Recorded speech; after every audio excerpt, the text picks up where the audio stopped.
และก็จะทำต่อไปในอนาคตกรรมสกตาสัมมาทิฏฐิเป็นสัมมาทิฏฐิที่เชื่อในกรรมและผลของกรรมก็คงไม่มีใครที่จะช่วยให้เราสุขได้ทุกข์ได้แต่ว่าการแก้ทุกข์ของพุทธศาสนานั้น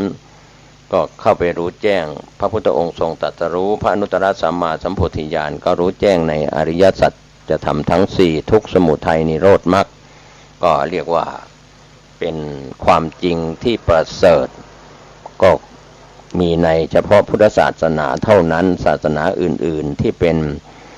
ยุคอินเดียโบราณหรือในยุคปัจจุบันนั้นก็สอนไม่ถึงนิพพานนะครับสอนไม่ถึงความพ้นทุกข์ที่แท้จริงก็สอนไปสวรรค์ไปพรหมโลกได้ไปทำดีก็ไปสวรรค์ไปพรหมโลกจะเป็นรูปพรหมอรูปพรหมก็แล้วแต่ศาสนาอื่นๆที่นอกจากพุทธศาสนาสอนไปสวรรค์ได้แต่เรื่องของการเชื่อในเทพเจ้าองค์ใดองค์หนึ่งหรือพหุเทวนิยมในเทพเจ้าองค์ใดองค์หนึ่งซึ่งเราก็อาจจะเป็นความเชื่อในต่างศาสนาสำหรับพุทธศาสนานั้นเรามีความเชื่อมั่นในกรรมการกระทำของตนเราดูตัวอย่างจากพระเทวทัตซึ่งเป็นจองกรรมจองเวรกับพระพุทธองค์มาตั้งแต่ยุคอดีตทุกยุคทุกสมัยสร้างบาปกรรมที่ไม่ดีก็รับผลไปสู่อบายส่วนพระพุทธองค์ก็บรรลุมรรคผลพระสัมมาสัมโพธิญาณเป็นพระสัมมาสัมพุทธเจ้าเผยแผ่พระพุทธศาสนาได้พระอรหันตสาวกเป็นธรรมทูตไปเผยแผ่ในต่างแดนต่างๆในแคว้นต่างๆจนประกาศพระพุทธศาสนายาวนานจนถึงปัจจุบันนี้เพราะฉะนั้นเราต้องมั่นใจมั่นคงในพุทธศาสนาว่าพระพุทธเจ้ามีจริงพระธรรมมีจริงพระสงฆ์มีจริงพระพุทธเจ้าตรัสรู้อะไรตรัสรู้พระธรรมเป็นของที่เกิดอยู่คู่กับโลกแล้วแต่เราจะเข้าถึงธรรมพระพุทธเจ้าตรัสรู้ธรรมพระพุทธเจ้าเคารพพระธรรมพระสงฆ์เคารพพระพุทธเจ้าเคารพพระธรรมดังนั้นพุทธบริษัททั้ง4เราจึงเชื่อมั่นเราก็พึ่งตนเองอัตตาหิอัตโนนาโถดังนั้นที่พึ่งอื่นใดไม่สำคัญกับสิ่งที่เป็นที่พึ่งของตนก็คืออปมาทธรรมการตั้งอยู่ในความไม่ประมาทหลายท่านที่ได้ศึกษาแล้วก็แบ่งปันความคิดดีๆกันอยู่เสมอว่ากรรมฐานวิปัสสนากรรมฐานที่พระพุทธเจ้าตรัสรู้นะครับส่วนสมถกรรมฐานก็เป็นของคู่โลกของศาสนาต่างๆก่อนที่จะมีพระพุทธเจ้ามาตรัสรู้ธรรมดังนั้นการที่จะบรรลุมรรคผลนิพพานจะกำจัดกิเลส 1,500 ตัณหา 108หรือว่าความโลภความโกรธความหลงของสัตว์ทั้งหลายก็มีอยู่ด้วยข้ออุปมาที่พระพุทธองค์ทรงเปรียบด้วยดอกบัว4เหล่าพ้นน้ำเสมอน้ำกลางน้ำแล้วก็เหล่าสุดท้ายก็เป็นเหยื่อของปลาและเต่าที่อยู่จมอยู่ในโคลนดินก็ด้วยดอกบัว4เหล่าก็จะมีโอกาสบรรลุมรรคผลฟังคำสอนจากพระพุทธองค์แล้วก็อริยสงสาวกปฏิบัติกรรมฐานได้บรรลุมรรคผลนิพพานเพียง3เหล่าคือพ้นน้ำก็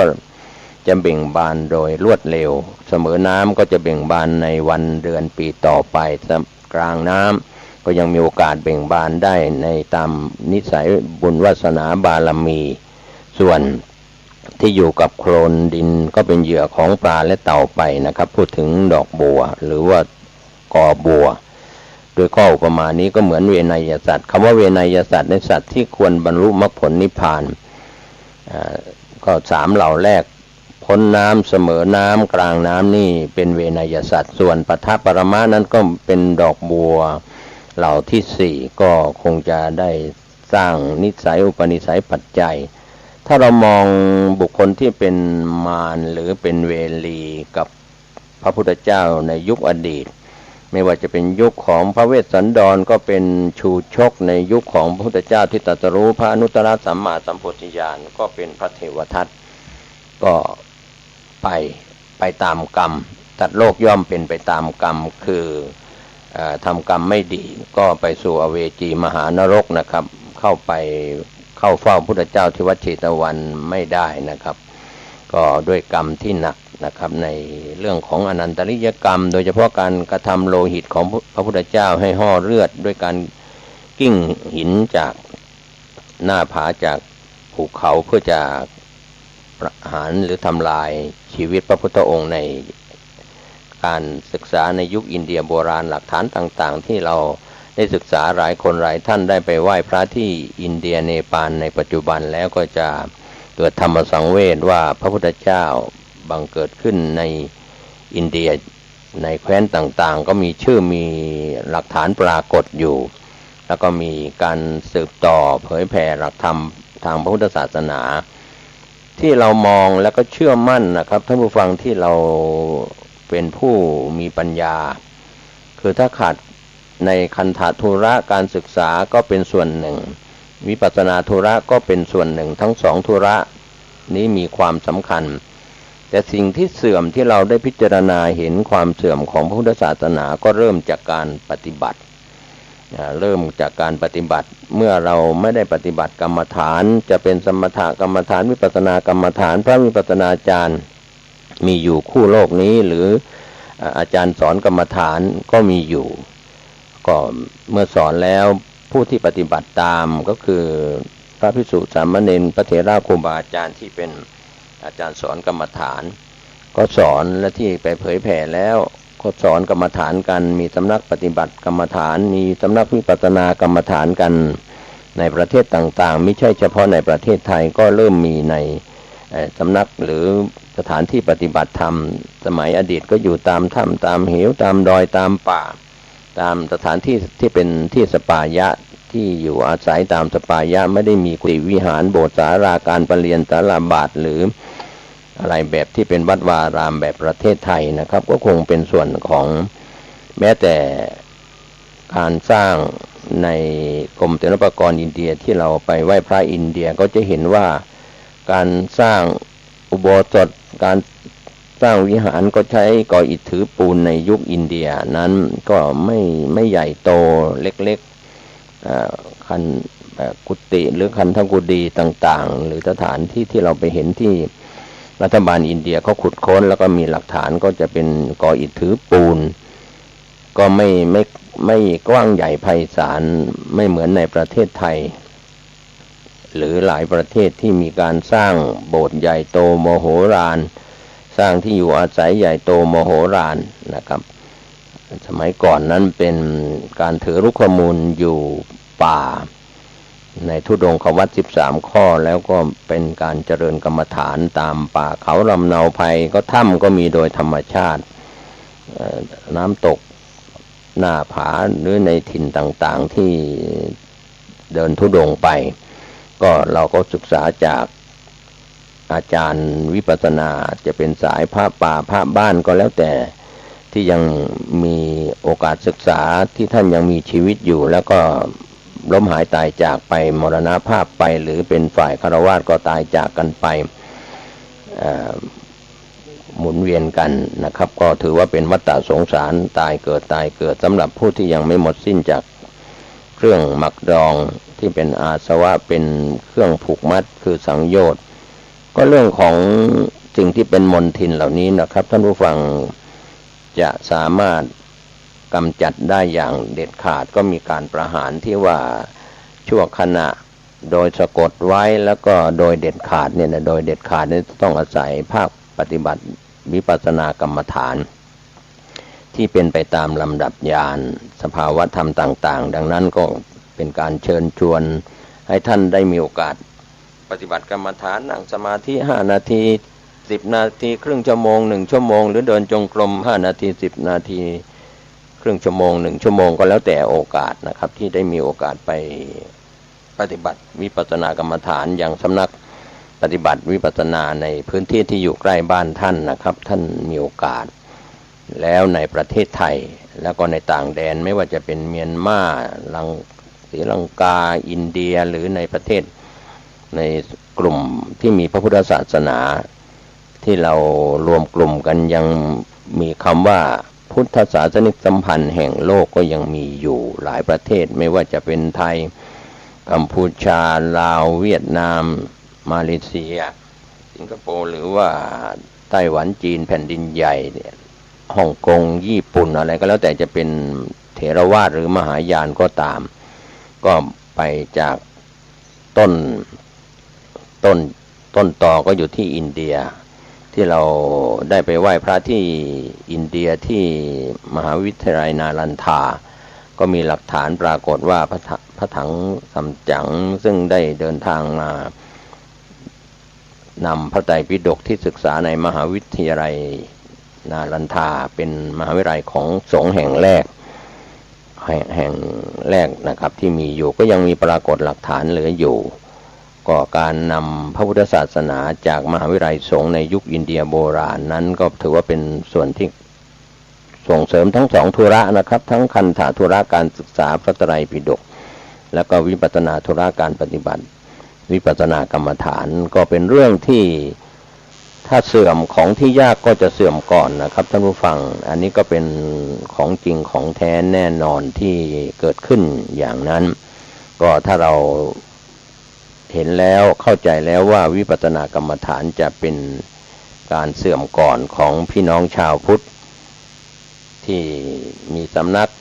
วิปัสสนากรรมฐานมีพระวิปัสสนาจารย์แต่เราก็ใกล้เกลือกินด่างไม่ได้เข้าไปไม่ได้นำตัวตนของเราไปปฏิบัติหรือพระอุปัชฌาย์อาจารย์พระเถระครูบาอาจารย์พระสังฆาธิการระดับต่างๆตั้งแต่ท่านเจ้าอาวาสเป็นต้นไปก็ไม่ได้ส่งเสริมภาคปฏิบัติวิปัสสนากรรมฐานก็ปัจจุบันนี้เราก็เห็นว่าเป็นเรื่องดีนะครับส่งเสริมการศึกษาพระปริยัติธรรมแต่ว่าก็อ่อนในเรื่องของการส่งเสริมการปฏิบัติพระกรรมฐานจะเป็นสมถะหรือวิปัสสนาก็ตามถ้าขาดการส่งเสริมขาดการปฏิบัติก็จะเป็นปัญหาเสื่อมหรือว่าอันตรธานธรรมก็จะเกิดขึ้นเมื่ออันตรธานธรรมเกิดขึ้นแล้วก็เป็นความเสื่อมพุทธบริษัทที่มีอยู่ในปัจจุบันพระภิกษุสามเณรแล้วก็อุบาสกอุบาสิกาเราก็จะเสื่อมไม่ได้มีโอกาสปฏิบัติสมาธิภาวนากรรมฐานทั้งสมถะและวิปัสสนาแต่ที่เราต้องการจะพาท่านให้ความสนใจว่าเราจะไม่ถูกกล่าวว่าใกล้เกลือกินด่างก็คืออยู่ใกล้กับสำนักวิปัสสนาหรือไกลจากสำนักวิปัสสนาเราก็เดินทางไปอย่างเช่นพี่น้องชาวต่างชาติที่บินข้ามน้ำข้ามทะเลมาเพื่อการปฏิบัติวิปัสสนากรรมฐานในประเทศไทยหรือชาวต่างชาติที่มีความเลื่อมใสในการปฏิบัติวิปัสสนากรรมฐานก็นิมนต์พระวิปัสสนาจารย์จากประเทศไทยไปสอนในต่างแดนเป็นการรวมกลุ่มปฏิบัติกันเข้าคอร์สปฏิบัติวิปัสสนากรรมฐานก็มีตัวอย่างของพระวิปัสสนาจารย์หลายรูปหลายนามที่ไปเผยแผ่พระวิปัสสนากรรมฐานในต่างแดนประสบความสำเร็จยังความเลื่อมใสศรัทธาของพี่น้องประชาชนเรียกว่าทั้งคนไทยก็ได้อานิสงส์จากการปฏิบัติวิปัสสนากรรมฐานคนไทยในต่างแดนหรือชาวต่างชาติในต่างแดนต่างประเทศก็ได้โอกาสได้ปฏิบัติกรรมฐานเดินจงกรมนั่งสมาธิได้เรียกว่ามีโอกาสดีไม่พลาดโอกาสเพราะฉะนั้นในยุคอดีตที่ไม่นานมาที่เราจำความกันได้เราก็จะเห็นว่าภาคการปฏิบัติวิปัสสนากรรมฐานของชาวต่างชาติในต่างประเทศเขาสนใจเรื่องของการฝึกสมาธิมากยิ่งขึ้นกว่าการศึกษาในพระปริยัติธรรมส่วนประเทศไทยเราก็มีสำนักวิปัสสนากรรมฐานทั่วประเทศแต่ก็ส่งเสริมเน้นไปส่งเสริมด้านปริยัติธรรมมากกว่าการปฏิบัติวิปัสสนากรรมฐานหรือไม่ก็ฝากไว้เป็นแง่คิดวันนี้ผมเกษตรเพชรมิตรวิทยากรแบ่งปันความคิดดีๆก็เป็นการย้ำเตือนให้เชิญชวนท่านทั้งหลายได้หันมาปฏิบัติด้วยการนั่งสมาธิชั่วช้างสะบัดหูชั่วงูแลบลิ้นชั่วไก่ปกปีกหรือเดินจงกรมก็ตามในส่วนของสมถกรรมฐานก็ดีวิปัสสนากรรมฐานก็ดีเป็นอุปนิสัยปัจจัยของทุกคนทุกท่านนะครับขอให้ท่านได้สร้างนิสัยอุปนิสัยจนกว่าจะได้บรรลุมรรคผลนิพพานหมดสิ้นอาสวะกิเลสโดยทั่วหน้ากันสวัสดีครับญาติโยมท่านผู้ฟังทั้งหลายทุกท่านทุกคนวันนี้รายการกินกะแห่งธรรมะก็ ก็ได้มาพบปะกับญาติกับโยมท่านผู้ฟังทั้งหลายอีกเช่นเคยเอามาปะกันเป็นประจำทุกวันณทางสถานีวิทยุแห่งนี้ในวันเวลาเดียวกันนี้ก่อนอื่นนั้นญาติโยมเขาก็จะต้องมาไหว้พระสวดมนต์ตั้งจิตเป็นสมาธิเพื่อเป็นการถวายพระพรชัยมงคลแด่สมเด็จพระเจ้าลูกเธอเจ้าฟ้าพัชรกิติยาภาต่อไปนี้ญาติโยมตั้งใจไหว้พระพร้อมกันไปเน้ออะระหังสัมมาสัมพุทโธภควาพุทธังภควันตังอภิวาเทมิกราบพระพุทธสวากขาโตภควตาธัมโมธัมมังนัมสสามิกราบพระธรรมสุปฏิปันโนภควโตสาวกสังโฆสังฆังนัมมามิ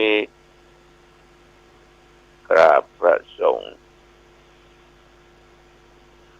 นะโมตัสสะภะคะวะโตอะระหะโตสัมมาสัมพุทธัสสะนะโมตัสสะภะคะวะโตอะระหะโตสัมมาสัมพุทธัสสะนะโมตัสสะภะคะวะโตอะระหะโต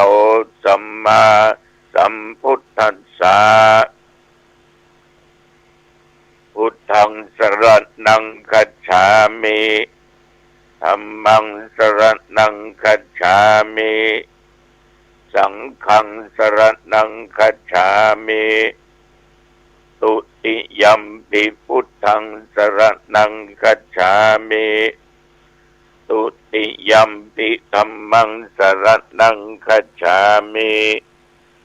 ตุติยัมปิสังฆังสรณังคัจฉามิตติยัมปิพุทธังสรณังคัจฉามิตติยัมปิธัมมังสรณังคัจฉามิตติยัมปิสังฆังสรณังคัจฉามิอิติปิโสภะคะวะอะระหังสัมมาสัมพุทโธวิชชาจรณะสัมปันโนสุขโตโลกวิทูอนุตตโรปุริสธรรมสารถิสัทธาเทวมนุษย์สานังพุทโธภควาติยันตุนิมิตังอวมังคลัญจาโยจมนาปุสกุณัสสะสัทโธปะปะกะโอตุสุปินังอากันตังพุทธานุภาเวนะปินาสเมนตุสวากขาโตภควตาธัมโมสันติโกอาคาลิโกเอหิปัสสิโกโอปนัญญิโกปัจจตังเวทิตโพวินยูหิติยันตุนิมิตังอวมังคลัญจาโยจามนาโปสกุณัสสะสัทโธปะปะกะโอตุสุปินังอากันตังธัมมานุภาเวนะวินาสเมนตุสุปฏิปันโนภะคะวะโตสาวกสังโฆ อุชุปฏิปันโนภควโตสาวกสังโฆยายะปฏิปันโนภควโตสาวกสังโฆสามิจิปฏิปันโนภควโตสาวกสังโฆยะติทังจัตตาริปุริสยุคานิอัตตาปุริสปุคลาเอสะภควโตสาวกสังโฆอาหุนยโยปาหุนยโยทักขินยโยอัญชลีกรณิโยอนุตตรังปุญญเกตังโลกัสสาติยันตุนิมิตตังอวมังคลัญจาโยจมนาโพสกุณัสสะสัทโธปาปะกังโหตุสุปินังอากันตังสังขานุภาเวนะวินาสเมนตุวิปัสสิสะนมัตโตยักขุมันตัสสะสิริมัตโตสิกิสปินมัตโตสัพพุตานุกัมปิโนเวสพุทธานมัตโตนะหะตกัสสะตปัสสิโนนะมัตโตกักขุสันตัสสะมาระเสนะปะเมติโนโอนะกัมนัสสะนะมัตโตรัมมนัสสะบุสีมัตโตกัสสะปัสสะนะมัตโตวิปมุตตัสสะสัพพติอังคีรัสสะนะมัตโตสักยะพุทธัสสะสิริมัตโตโยอิมังธรรมเทเสสิสัพพทุกขาปัตโนทันนังเยจาปินิพุตตโลกเก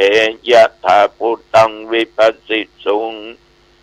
เอชนะอภิสุนามะอันตาวิตัสสารธาอิตังเดวมนุสสนังยังนมัสสันติโคตมัง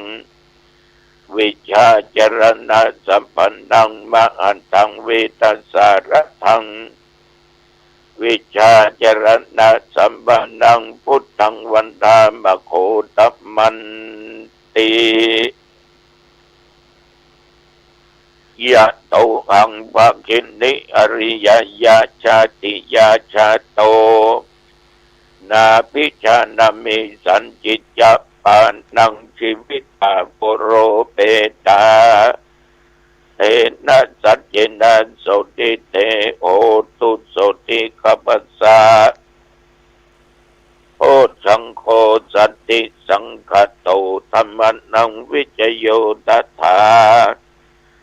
วิริยัมปิติปัสสติโพชังคาจัตตัฏฐาปะเรสมาธุเปกโพชังคาสัตเตเตสัพพทังสินามุนินาสัมมัทคตาภาวิตาภาหุติกตาสังวัตตันติอภิญญายานิพพานยาจะโพธิยาเอเตนะสัจจวัจเจนะโสติเตโหตุสัพพทาเอกัสสมิงสัมปัญเยนะโธโมกขลานัญญกัสสปังคิลันเนตุกิเตติสวาโพชังเทสัตตะเทสัญญีเอจตังอภินันติตวาโรคามุจจิงสุตังคะเนเอเตนะสัจจวัจเจนะโสติเตโหตุสัพพทาเอกตาธรรมราชาปิเกลัญเยนะปิปิริโตจุนดาเทเรนะตัญเยวะพนะเปตวานะสัทรังสัมโมทิตวาจะอปทาตัมหาบุทาสิทานะโสเอเตนะสัจจวัจเจนะโสติเตโหตุสัพพทา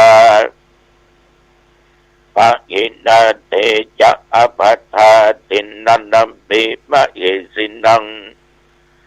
มัคคาอัตตกิเลสวะปัตตานุปติธรรมตังเอเตนะสัจจวัจเจนะโสทิเตโหตุสัพพทาภวัตุสัพพมังคลัง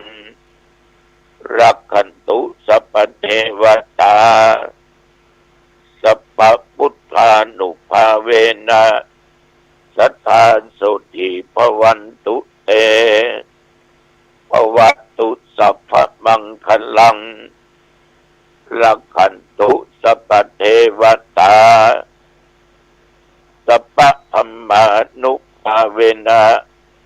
สัทธาสุติภวันตุเตภวัตุสัพพมังคลังรักขันตุสัพพเทวตาสัพพสังฆานุภาเวนะสัทธาสุติภวันตุเต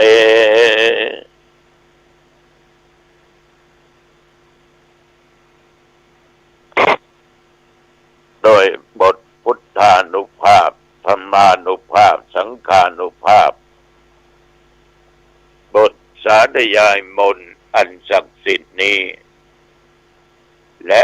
จิตอันตั้งมั่นเป็นสมาธิอาตมภาพขอถวายเป็นพระพรชัยมงคล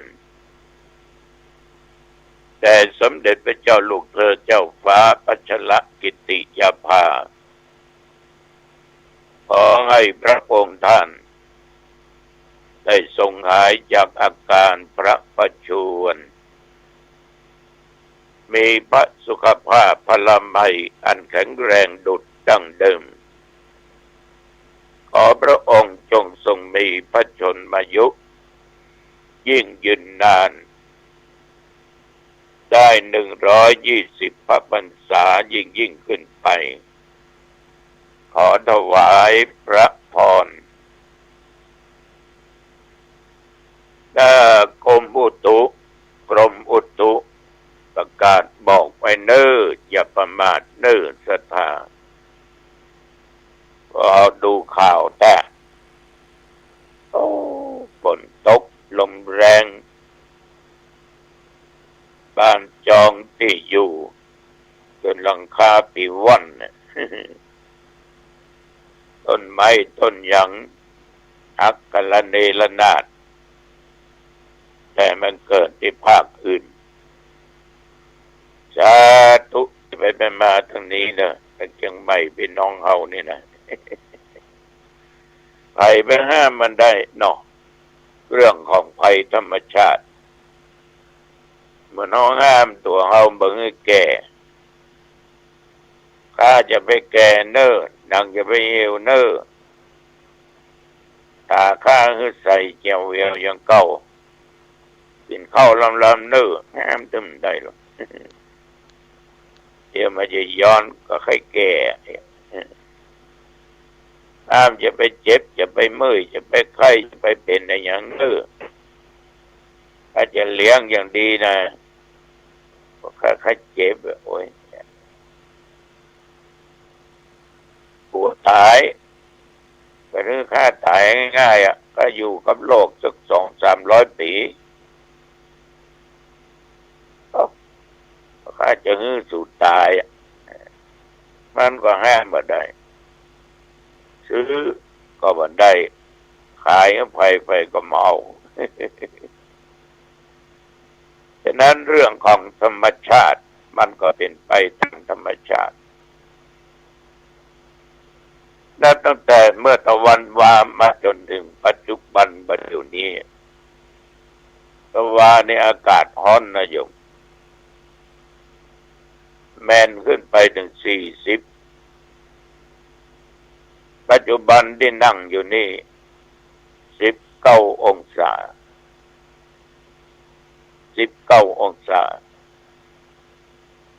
นับตั้งแต่เมื่อเจ้าตะวามาจนถึงปัจจุบันญาติโยมท่านผู้ฟังทั้งหลาย วันยังค่ำนี่กินของงายเรียบร้อยก็ออกจากวัดจากวาไปงานส่งน้ำธาตุของวัดเทพกุญชรหนองจ้างในฐานะเป็นเจ้าคณะผู้ปกครองจำเป็นก็ต้องไปแล้วก็ฉันเพลที่หั่นก็รีบกลับต้องขออนุโมทนาต่อคุณแม่รุ่งอรุณอุจเจริญแต่ว่านี่ยมแม่มากับลูกอยู่ที่บ้านอุโมงค์ตำบลอุโมงค์อำเภอเมืองจังหวัดลำพูนแม่มากระทำบุญวันเกิดให้มาร่วมกินร่วมทานเกี่ยวกับงานที่จะมีวันที่20 เมษายน พุทธศักราช 2568 งานปล่อยหลวงเนาะก็ได้เป็นเจ้าภาพพัดลมติดที่บนวิหาร1 ตัวครับยอดสังฆทานอีก1 สังทั้งสองนี้อย่างละ 1,500 กล่องบุญรวมเป็น 3,000 กล่องบุญได้นำโภชนะอาหารมาถวายอีกมากต้องขออนุโมทนาต่อแม่รุ่งอรุณอุจเจริญกับลูกขอคุณแห่งพระพุทธคุณแห่งพระธรรมคุณแห่งพระสงฆ์จงปกป้องคุ้มครองรักษาอย่างแม่รุ่งอรุณอุจเจริญอยู่ดีมีสุขเนออิมากาขึ้นประมันด้วยนะล่ำมือโรยจะขยันอยู่ในหลักธรรมะแม่เป็นคนขยันอยู่แล้วลูกก็เป็นคนขยันดังนั้นขอสมปรารถนาที่ครอบครัวอุจเจริญตั้งใจไว้อายุวันนะสุขภละจงบังเกิดขออนุโมทนาต่อพ่อคำพันเดชวงยาบ้านรันทองสังกำแพงอันนี้ก็มาครับเอาพัดลม1 ตัวทำบุญวันเกิดเหมือนกันอีป่อ 1,500 กล่องบุญขออายุมั่นขวัญยืนเนอป่อเนอให้120 ขวบเข้าเนอ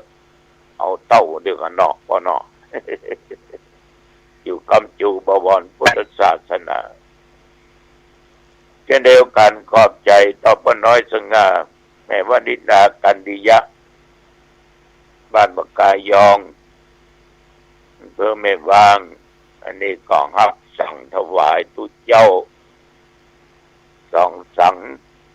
3,000 ของบุญขออนุโมทนาต่อป้าน้อยเนอก็ไม่ออกก็เนออยู่เย็นเป็นสุขอายุมั่นยืนยาวคิดอันใดสมปรารถนาจุกย่องจุกประกาศญาติโยมท่านผู้ฟังทั้งหลายตั้งจากพบพระญาติโยมแล้วก็นั่งเขียนกิจใบนิมนต์ราตนาหัววัดมางานปล่อยหลวงวันที่20 เมษายน 2568จะตาประกาศไปเนอแฟนในการธรรมะนะมีโอกาสไปเป็นสะพานบุญนั่นแหละไปได้จักจุงจนชวนไปในทางบัดดีชีวิตของคนเฮาเนี่ยญาติโยมพอออกไม่ออกรถยนต์ก็มีเนาะสวนลำไยก็มีสวนส้มก็มีบ้านมีหลายหลังมีสปะมีสเปดชื่อเฮาหมดนา50 ไร่ชื่อเฮาที่บ้านที่จองก็ชื่อเฮาแม่งก็ สมมุตินะเขาตายไปญาติโยมสมมุติตายมันของแท้ทุกอย่างนั้นก็มีชื่อเฮาละก็จะเปลี่ยนหมดเขาจะรับทรัพย์มรดกเปลี่ยนเป็นชื่อของนายนั้นนางนั้นอีน้องคนนั้นมาอ้ายคนนี้ดีบ่ดีขายซะเป็นของเปิ้นไปหมดชื่อเฮาหายแซ่บเพราะได้ญาติโยมเพราะทุกอย่างนั้นเมื่อจากโลกนี้สู่โลกหน้าเอาไปสามารถจะนำพาไปได้แต่สามารถที่จะนำพาไปได้สิ่งที่จะนำพาไปได้มีสองอย่างเป็นทรัพย์อันใสสะอาดกับทรัพย์มืดมนมืดมนคือตัวบาปคนบาปอยู่ไหนเนี่ยไปอย่างญาติโยมหน้ามันก็ถึงพอเป็นชื่นนะคนบาปเนี่ยนะเดือพอเหมือนพอเท่าอายุยังหนุ่มอยู่แต่มันใจบาปใจเยี่ยมใจโหดขนาดมาขนาดเมียวขนาดอย่างมันยังฆ่าได้คนมันก็ฆ่าได้ผู้เจ้ามันก็ฆ่าได้คนใจบาปคนมีศีลมีธรรมเนี่ยตายไปมันก็ได้สิ่งเหล่านี้ของดำๆเนี่ยคือความชั่วบาปเนี่ยนำไปสู่ตั้งบดีตั้งอบายภูมิบุญตั้งมอดหกบุญคนใจบุญนี่พอใบหน้าเปล่งปลั่งยิ้มแย้มแจ่มใสผิวพรรณวรรณะดีญาติโยมทั้งหลายถึงจะทุกการจะทำการทำงานหนักขนาดไหนก็ถึงสบายใจที่ติดตามไปให้นายสาโทหมดนั้นระหว่างชื่อเปลี่ยนไปหมดละได้อย่างไปได้บุญนำไปสู่ทางสุคติไปสู่ทางที่ดีๆฉะนั้นพอออกไม่ออกญาติโยมเอาด้านหน้าถ้าอวดกันถ้ามีเงินมีทองมีเข้ามีของมีนั่นมีนี้มากมายจ่ายกายของจ่ายแล้วเป็นของเขาหมดเนาะเป็นของหมดนักหนาตาบ้านเขาก็ซื้อประสาทให้หลังอินดูอีแม่อินดูอีพ่ออินดูมันเอาประสาทสัก30,000เนาะเหมือนผู้เจ้านะเนาะ7-8 หมื่นแสน2 แสน3 แสน6 7 แสน8 แสนเป็นล้านในที่สุดพระพึงก็เผาผ่านหมด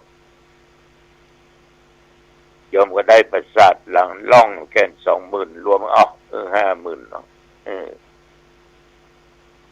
เข้าปาดมีทุกวันรู้ไว้แม่มักอย่างอีพ่อมักอย่างมาปาดทุกวันใส่ขันโตกต่อยฝ่าล่องปกแม่พ่อไก่ย่างดาวเนื้อปนเนื้อแม่เนื้อเมื่อมาเจ็บมาเป็นมาตายมาหันสักไม่ได้กินเนี่ยลองเอามอบอยู่ข้างล่องไผ่มอบอยู่ข้างล่องเดี๋ยวก่อนเท่ากับมาไก่ย่างบินในทางพอออกไม่ออกลองกึดดูดีๆนะเขาก็มากินมาอย่างกันเนี่ยชาวบ้านนะเจ้าเขาก็ลาบโดยซาโดยมาตอนก็แกงก็ปิ้งโดยแกงน้ำพริกป่งยำก็ใจแรงมาก็ฟัดลาบนะเมื่อคืนก็อาหารว่างครับกินแต่ละวันซึ่งหลายหมื่นเขานอนอยู่ในโรงเรื่องของเราสักอย่างเขาให้หัวกันคะเก๊ให้ก็ให้เมื่อไม่อะแก 4-5 วันนะสวดทั้งวันเทศทั้งวันเราดูเจ้าเป็นนั่งสวดเทศยังดีนะมันยังกึดตึงแต่กึดเป็นแต่เพณีไปได้เทศเป็นสวดผมฟังต้นไปบอกกับคนตายก่อนก็ฟังตุเต้นเนยแม่ฟังตุเขาสวดเนยมันนี่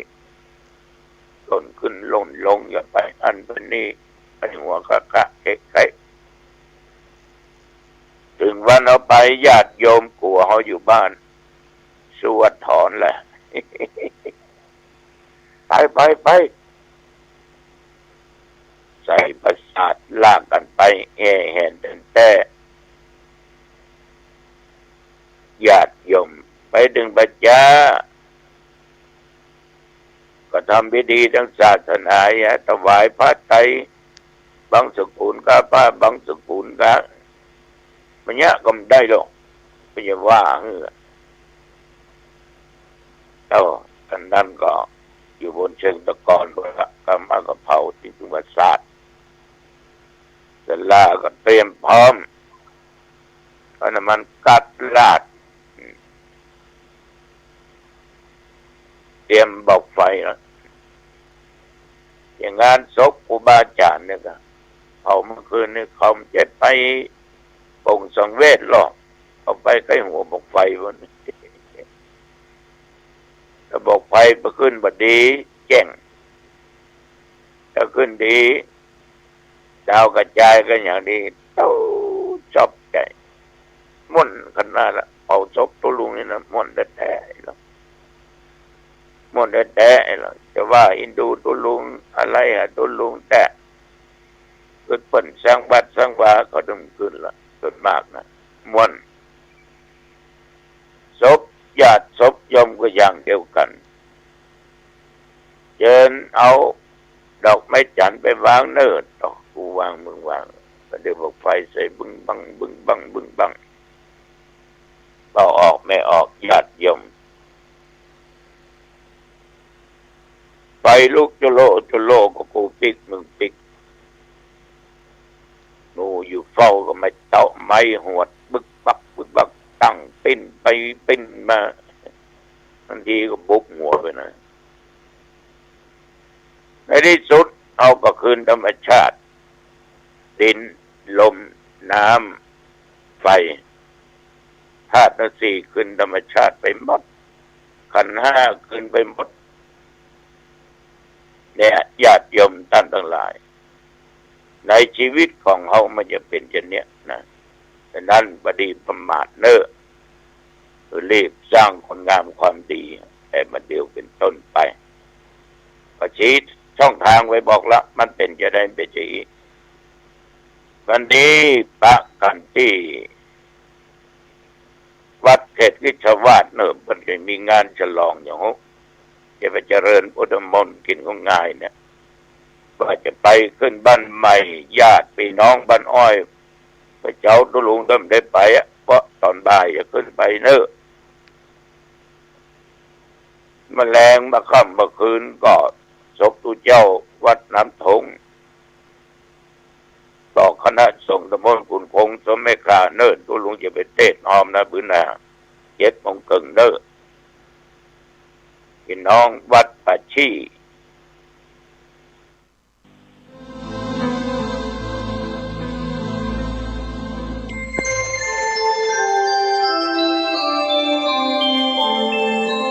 ขณะนี้ท่านกำลังฟังสถานีวิทยุกระจายเสียง FM 104.5 เมกะเฮิรตซ์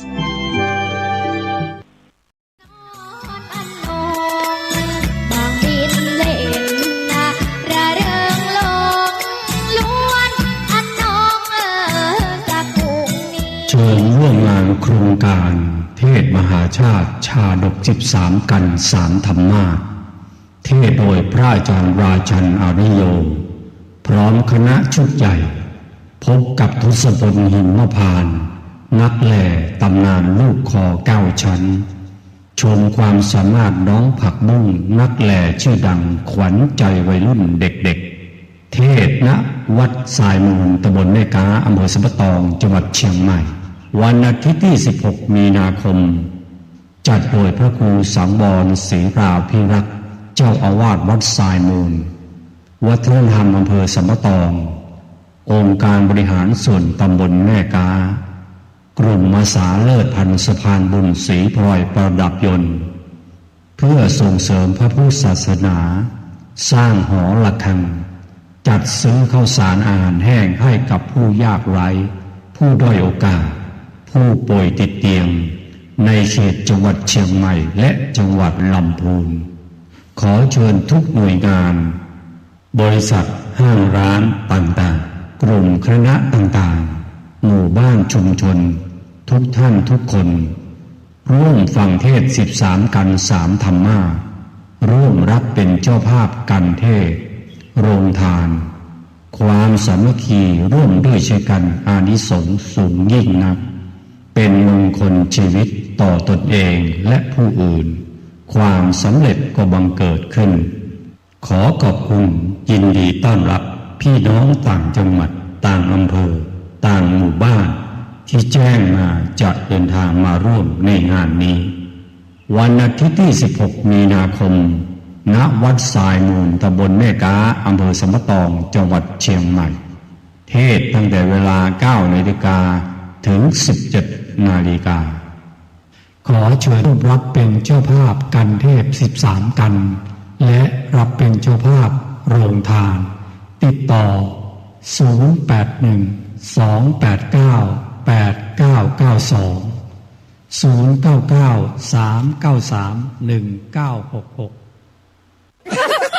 ไข่หัวแล้วได้บุญสร้างบุญแล้วได้กุศลสมาคมนักจัดรายการวิทยุกระจายเสียงนครลำปางขอเชิญทุกท่านร่วมรับฟังเทศน์2 มาโดยองค์แสดงพระธรรมเทศนาพระนักเผยแผ่จังหวัดลำปางพระอธิการเสวตปัญญาวชิโรหรือตู้ต้อมเสน่ห์กาหลงวันนี้ได้มาเตะ2 ธรรมะนะทุกพี่เนาะและพระดานุพลมุนิวังโสหรือตู้เก๋สาริกาแสนเสียงจากวัดห้วยแหนแจ้คมเมื่อกี้มาได้ยินเสียงทุกพี่คนเตะทำเสียงปุ่นม่วนในวันที่ 17 มีนาคม 2568 ณ ลานกิจกรรมมิวเซียมลำปางตั้งแต่เวลา 9 โมงเจ้าเป็นต้นไป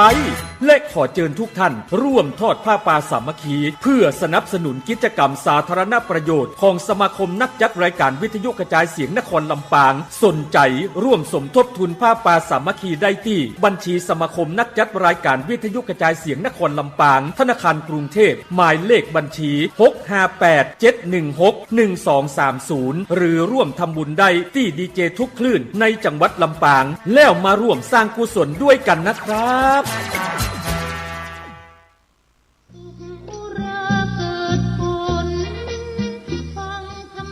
ขอเรียนเชิญร่วมทำบุญเป็นเจ้าภาพทอดผ้าป่าสามัคคีเพื่อสร้างระบบน้ำเกษตรใช้รถต้นไม้และรองรับการปรับปรุงวิทัศน์จัดสวนรอบๆอาคาร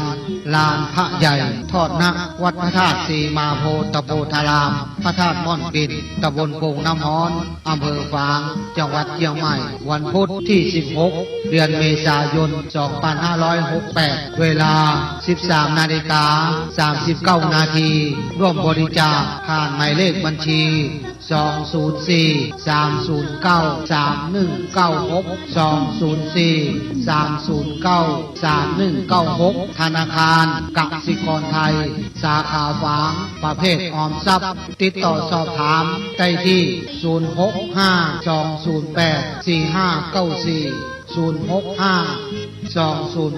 065-208-4594 พระจำเริญโชติธรรมโมแสนศรีรักษาการแทนเจ้าว่า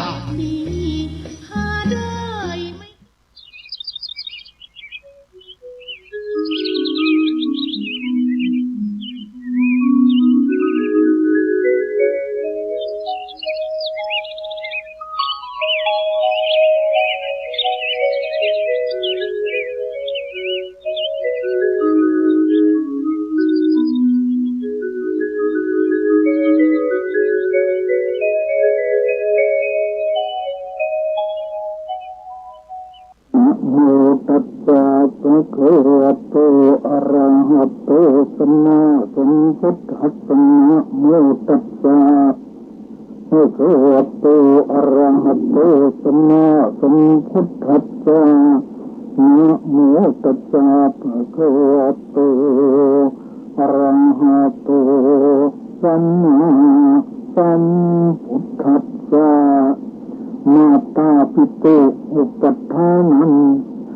ตัมมังคารมุตตัมมังติณโอกาสบัดนี้อาตมาภาพจะได้แสดงพระธรรมเทศนาในเรื่องมงคลชีวิตกันที่8สืบต่อจากกันก่อนโน้นภายในพรรษานี้ตั้งใจจะเทศให้จบทั้ง38มงคลเรียกว่ามงคลชีวิตอาจจะได้วันละ2มงคล3มงคลมงคลไหนยาวก็อาจจะได้มงคลเดียวการเทศมงคลชีวิตนี้เพื่อให้ญาติโยมเข้าใจน้อมนำไปประพฤติปฏิบัติด้วยตนเองก็เป็นประโยชน์สอนลูกสอนหลานก็เป็นประโยชน์เจ็บไข้ได้ป่วยนอนฟังก็เป็นประโยชน์หรือสุขภาพดีอยากจะฟังเอาบุญอยากจะฟังปฏิบัติอยากจะฟังเอาความรู้ก็เป็นบุญเป็นกุศลทั้งนั้นความมุ่งหมายของการฟังเทศนั้นจะเป็นเทศอย่างไหนก็ตามปาฐกถาก็ตามมีความมุ่งหมายอยู่5ข้อคือ1ฟังเอาบุญ2ฟังเอาความรู้3ฟังพอเป็นอุปนิสัยปัจจัย4ฟังปฏิบัติและ5ฟังผู้อุทิศส่วนบุญฟังเอาบุญนั้นหมายความว่าฟังแล้วได้บุญได้บุญตรงไหนต้องทำความเข้าใจเสียก่อนถ้าเราไม่เข้าใจอาจจะนึกว่าไม่ได้บุญเพราะมีบางคนเคยพูดอาตมาเคยได้ยินว่าฟังธรรมะไม่เข้าใจไม่ได้บุญหรอกดังนี้ก็มีโปรดอย่าได้คิดอย่างนั้นเช่นเราฟังพระสวดอภิธรรมเนี่ยบางทีอาตมาแปลก็ไม่ออกด้วยทั้ง9ประโยคแล้วฉะนั้นโยมจะแปลออกแล้วแต่เราก็ต้องฟังใช่ไหมแล้วก็ฟังเอาบุญคือบุญแปลว่าชำระกายวาจาใจให้สะอาดขณะที่เราประนมมือหรือไม่ประนมมือแต่ตั้งใจฟังนั้นบุญเกิดแล้วใจของเราสะอาดกายของเราสะอาดวาจาของเราสะอาดนั่นแหละคือบุญเกิดแล้วท่านกล่าวไว้ในวาลีว่าพอตั้งใจจะไปรับศีลบุญเกิดได้ทั้ง5ข้อในขณะนั้นแล้ว991ที่ลงบันไดบ้านบุญเกิดได้ถึง56อย่างบุญนี่ละเอียดอยู่ในใจคนพระพุทธเจ้าเรียกว่าเป็นกุศลวิตกคือการตรึกหรือนึกถึงบุญและบุญเกิดเป็นเท่าเลยมีในพระไตรปิฎกท่านแสดงไว้เรียกว่ากุศลวิตกแปลว่าตรึกถึงบุญนึกถึงสิ่งที่จะถึงการที่เราจะสร้างความดีแล้วบุญเกิดขึ้นในแล้วดังนั้นเวลาเราตั้งใจฟังบุญเกิดแล้วจิตดวงนี้เป็นมหากุศลถ้าตายด้วยจิตดวงนี้ต่ำที่สุดก็ไปกับมนุษย์สูงก็ไปสวรรค์ได้นี่เรียกว่าฟังเอาบุญรู้ไม่รู้ก็ช่างโปรดให้ตั้งใจฟังอย่าเข้าใจว่าฟังแล้วไม่ได้บุญนั่นเป็นความเข้าใจผิดของเราต่างหากถ้าเข้าใจอย่างนั้นพอเรานึกถึงกฎฟังก็ยังไปเกิดสวรรค์ได้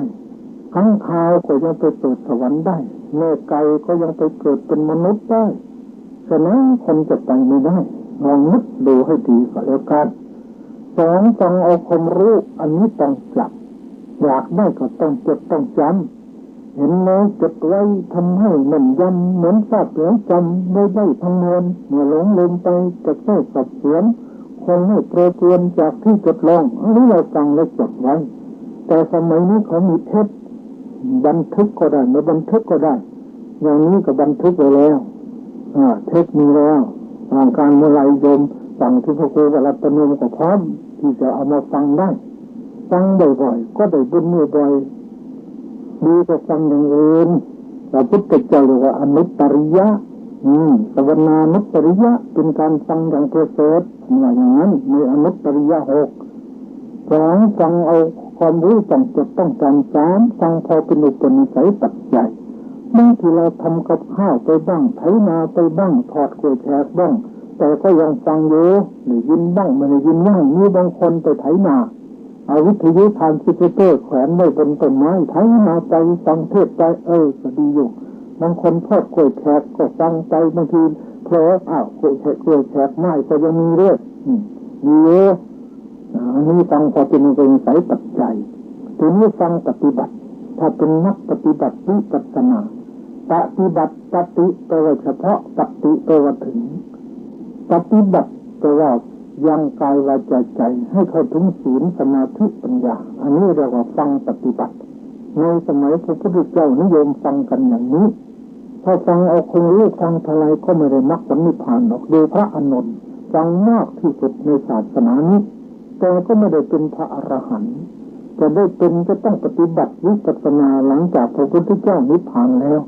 ก่อนที่จะทำปฐมสังฆนาท่านก็ปฏิบัติทั้งคืนทั้งวันจนอ่อนใจนั่นแหละอันนี้เรียกว่าฟังปฏิบัติพอได้ยินเสียงสามารถกำหนดที่หูได้เลยได้ยินน้อได้ยินน้อยินน้อยินน้อยินน้อตั้งสติไว้ที่หูทำไมจึงตั้งไว้ที่ตรงนั้นเพราะขันธ์ห้าเกิดที่ตรงนี้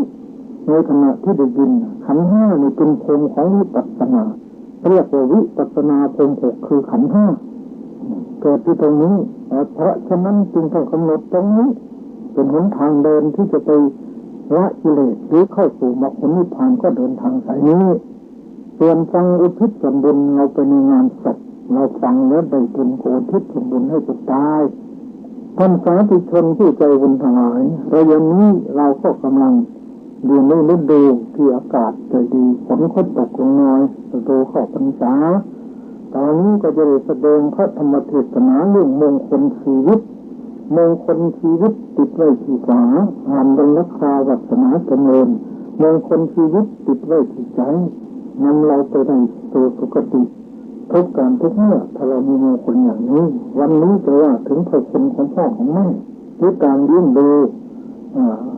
มาตาปิตุอุปัฏฐานังการปฏิบัติอุปถากบิดามารดา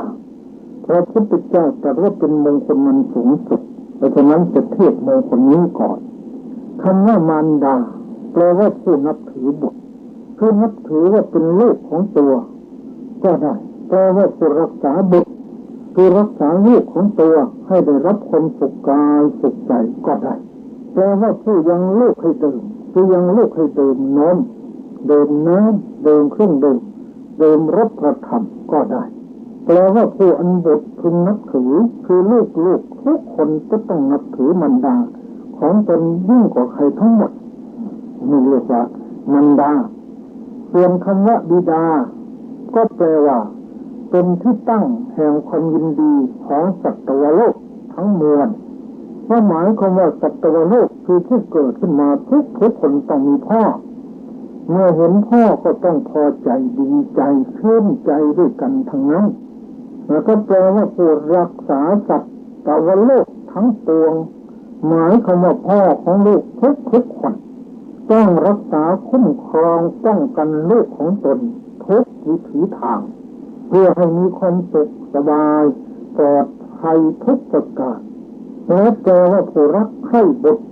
หมายความว่าพ่อทุกคนต้องรักใคร่นับถือลูกเอ็นดูลูกสงสารลูกของตนทั้งนั้นให้ความเอ็นดูเมตตาแก่ลูกมีวันหนึ่งอ่านหนังสือพิมพ์ไปพบพ่อกับลูกพ่อดูจะเอาไปเห็นปลา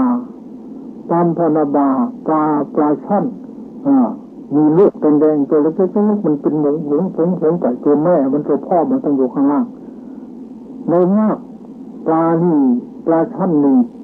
แม่ไม่เคยเลี้ยงลูกเขาว่าพ่อเป็นคนเลี้ยงทีนี้วันหนึ่ง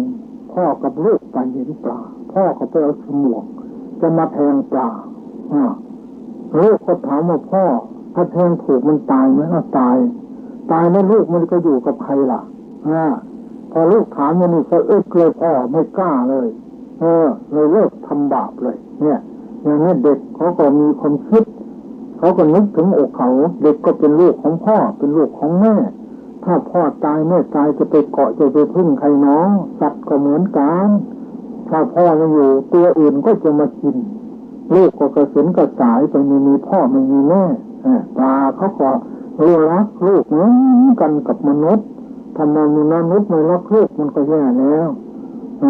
ขนาดปลาเขายังเลี้ยงลูกของเขาลูกไปพ่อไปไหนลูกก็ตา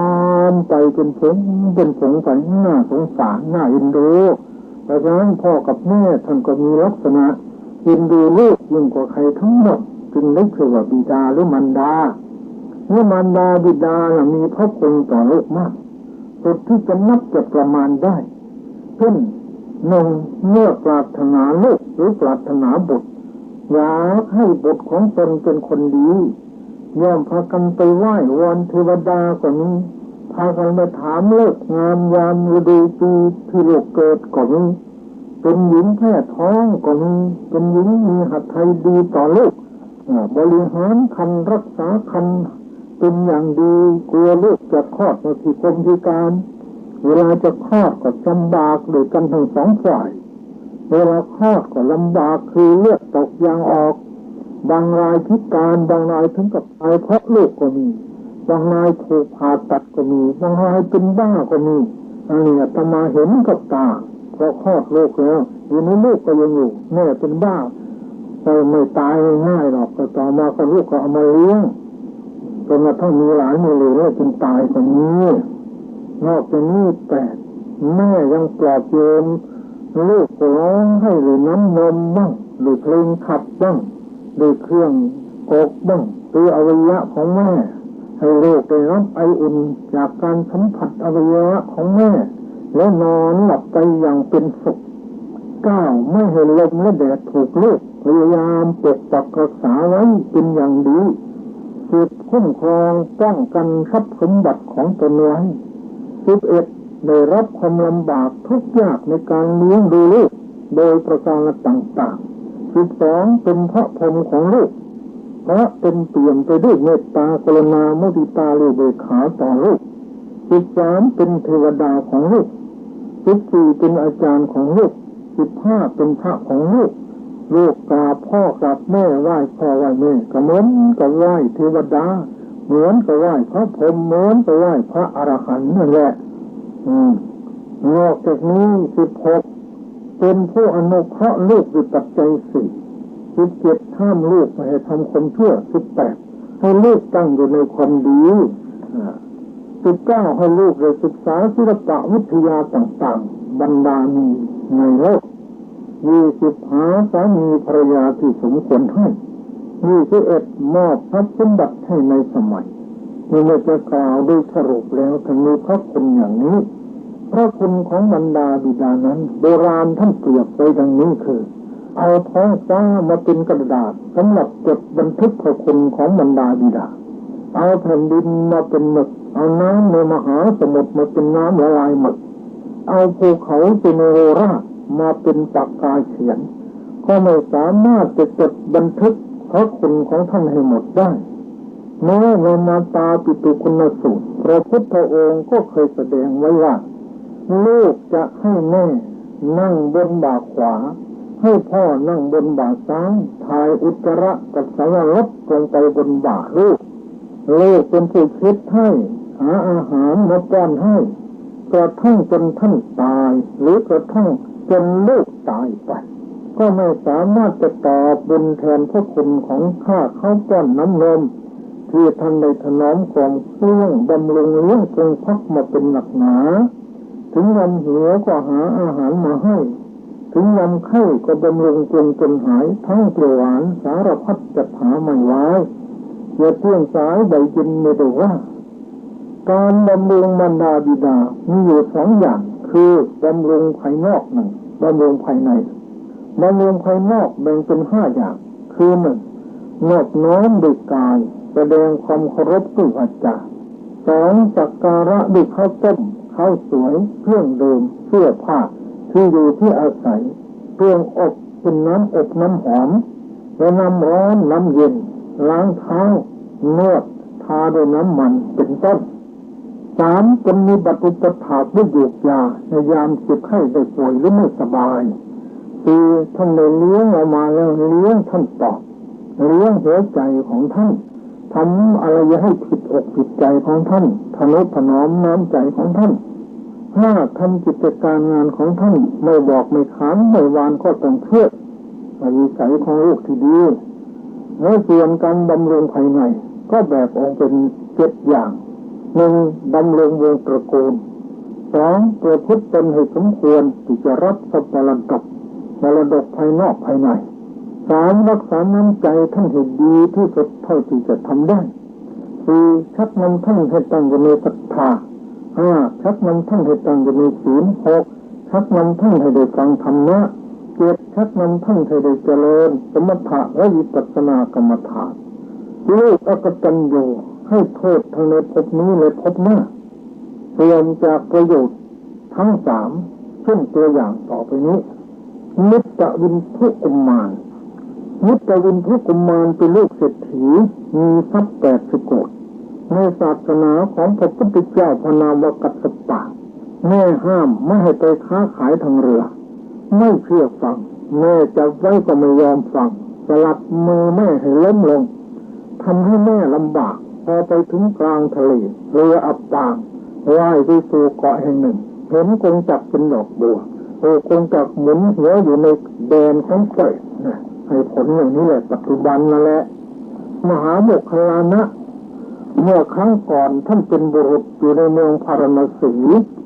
เชื่อคำยุแย่ของภรรยาจะฆ่าพ่อฆ่าแม่ของตน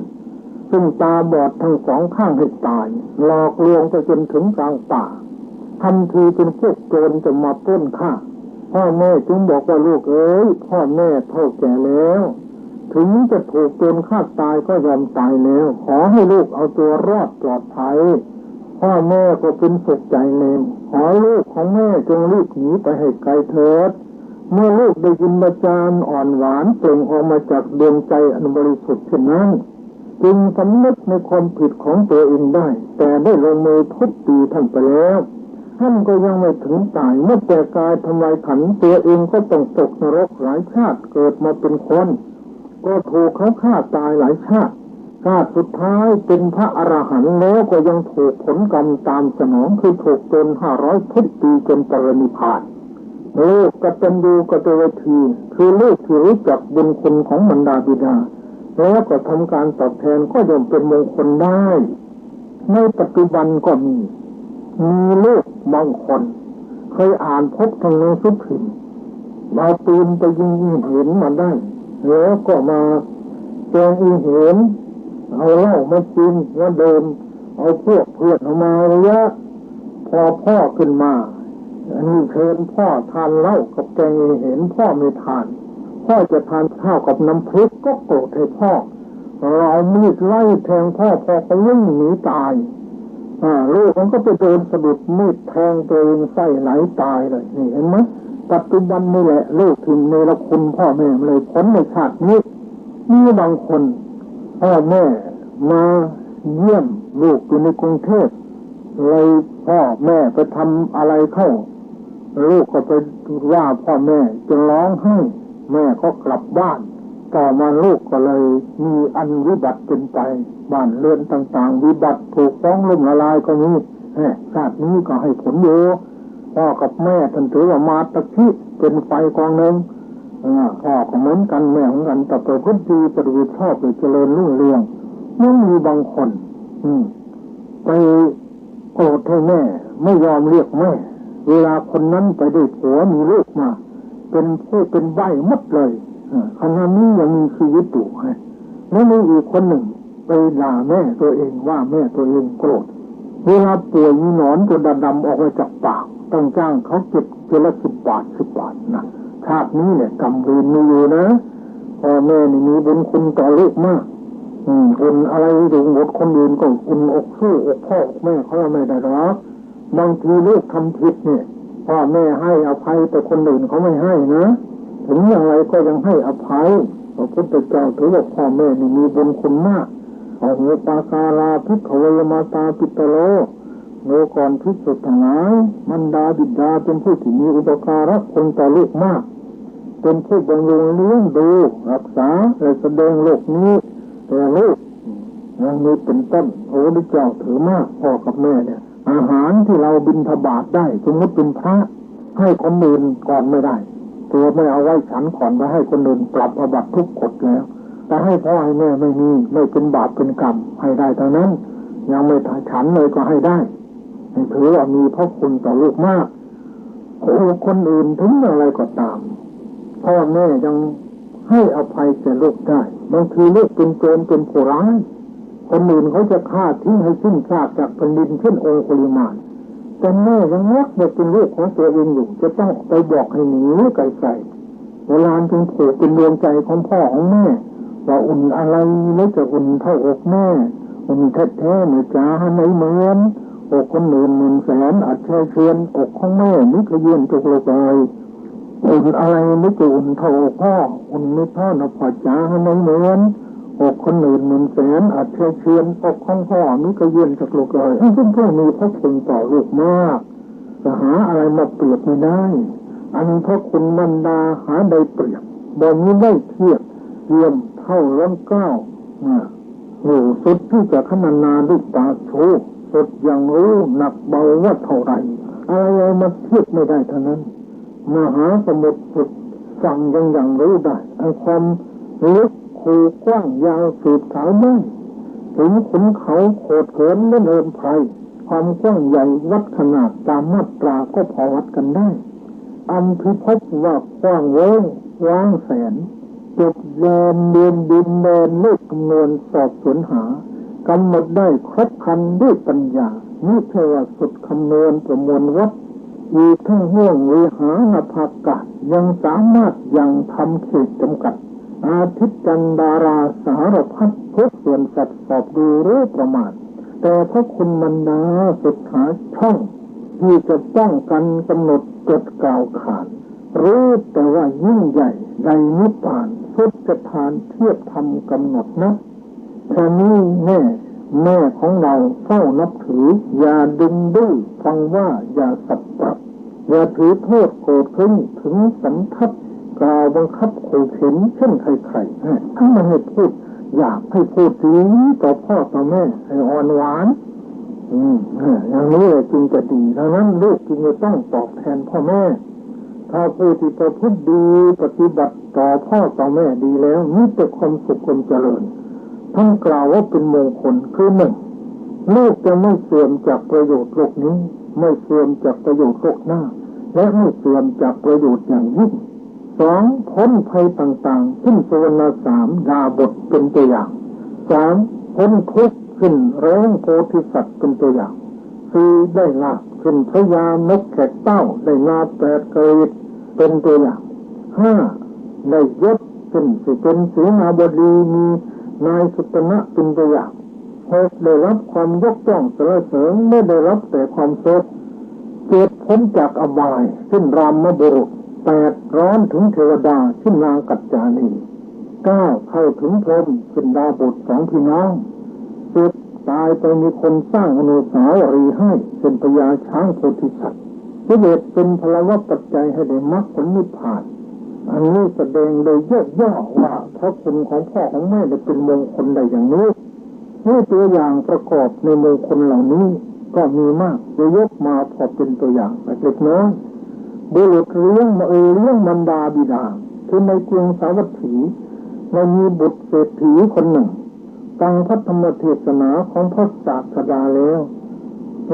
มารดาบิดาออกบวชศึกษาเรียนธรรมวินัย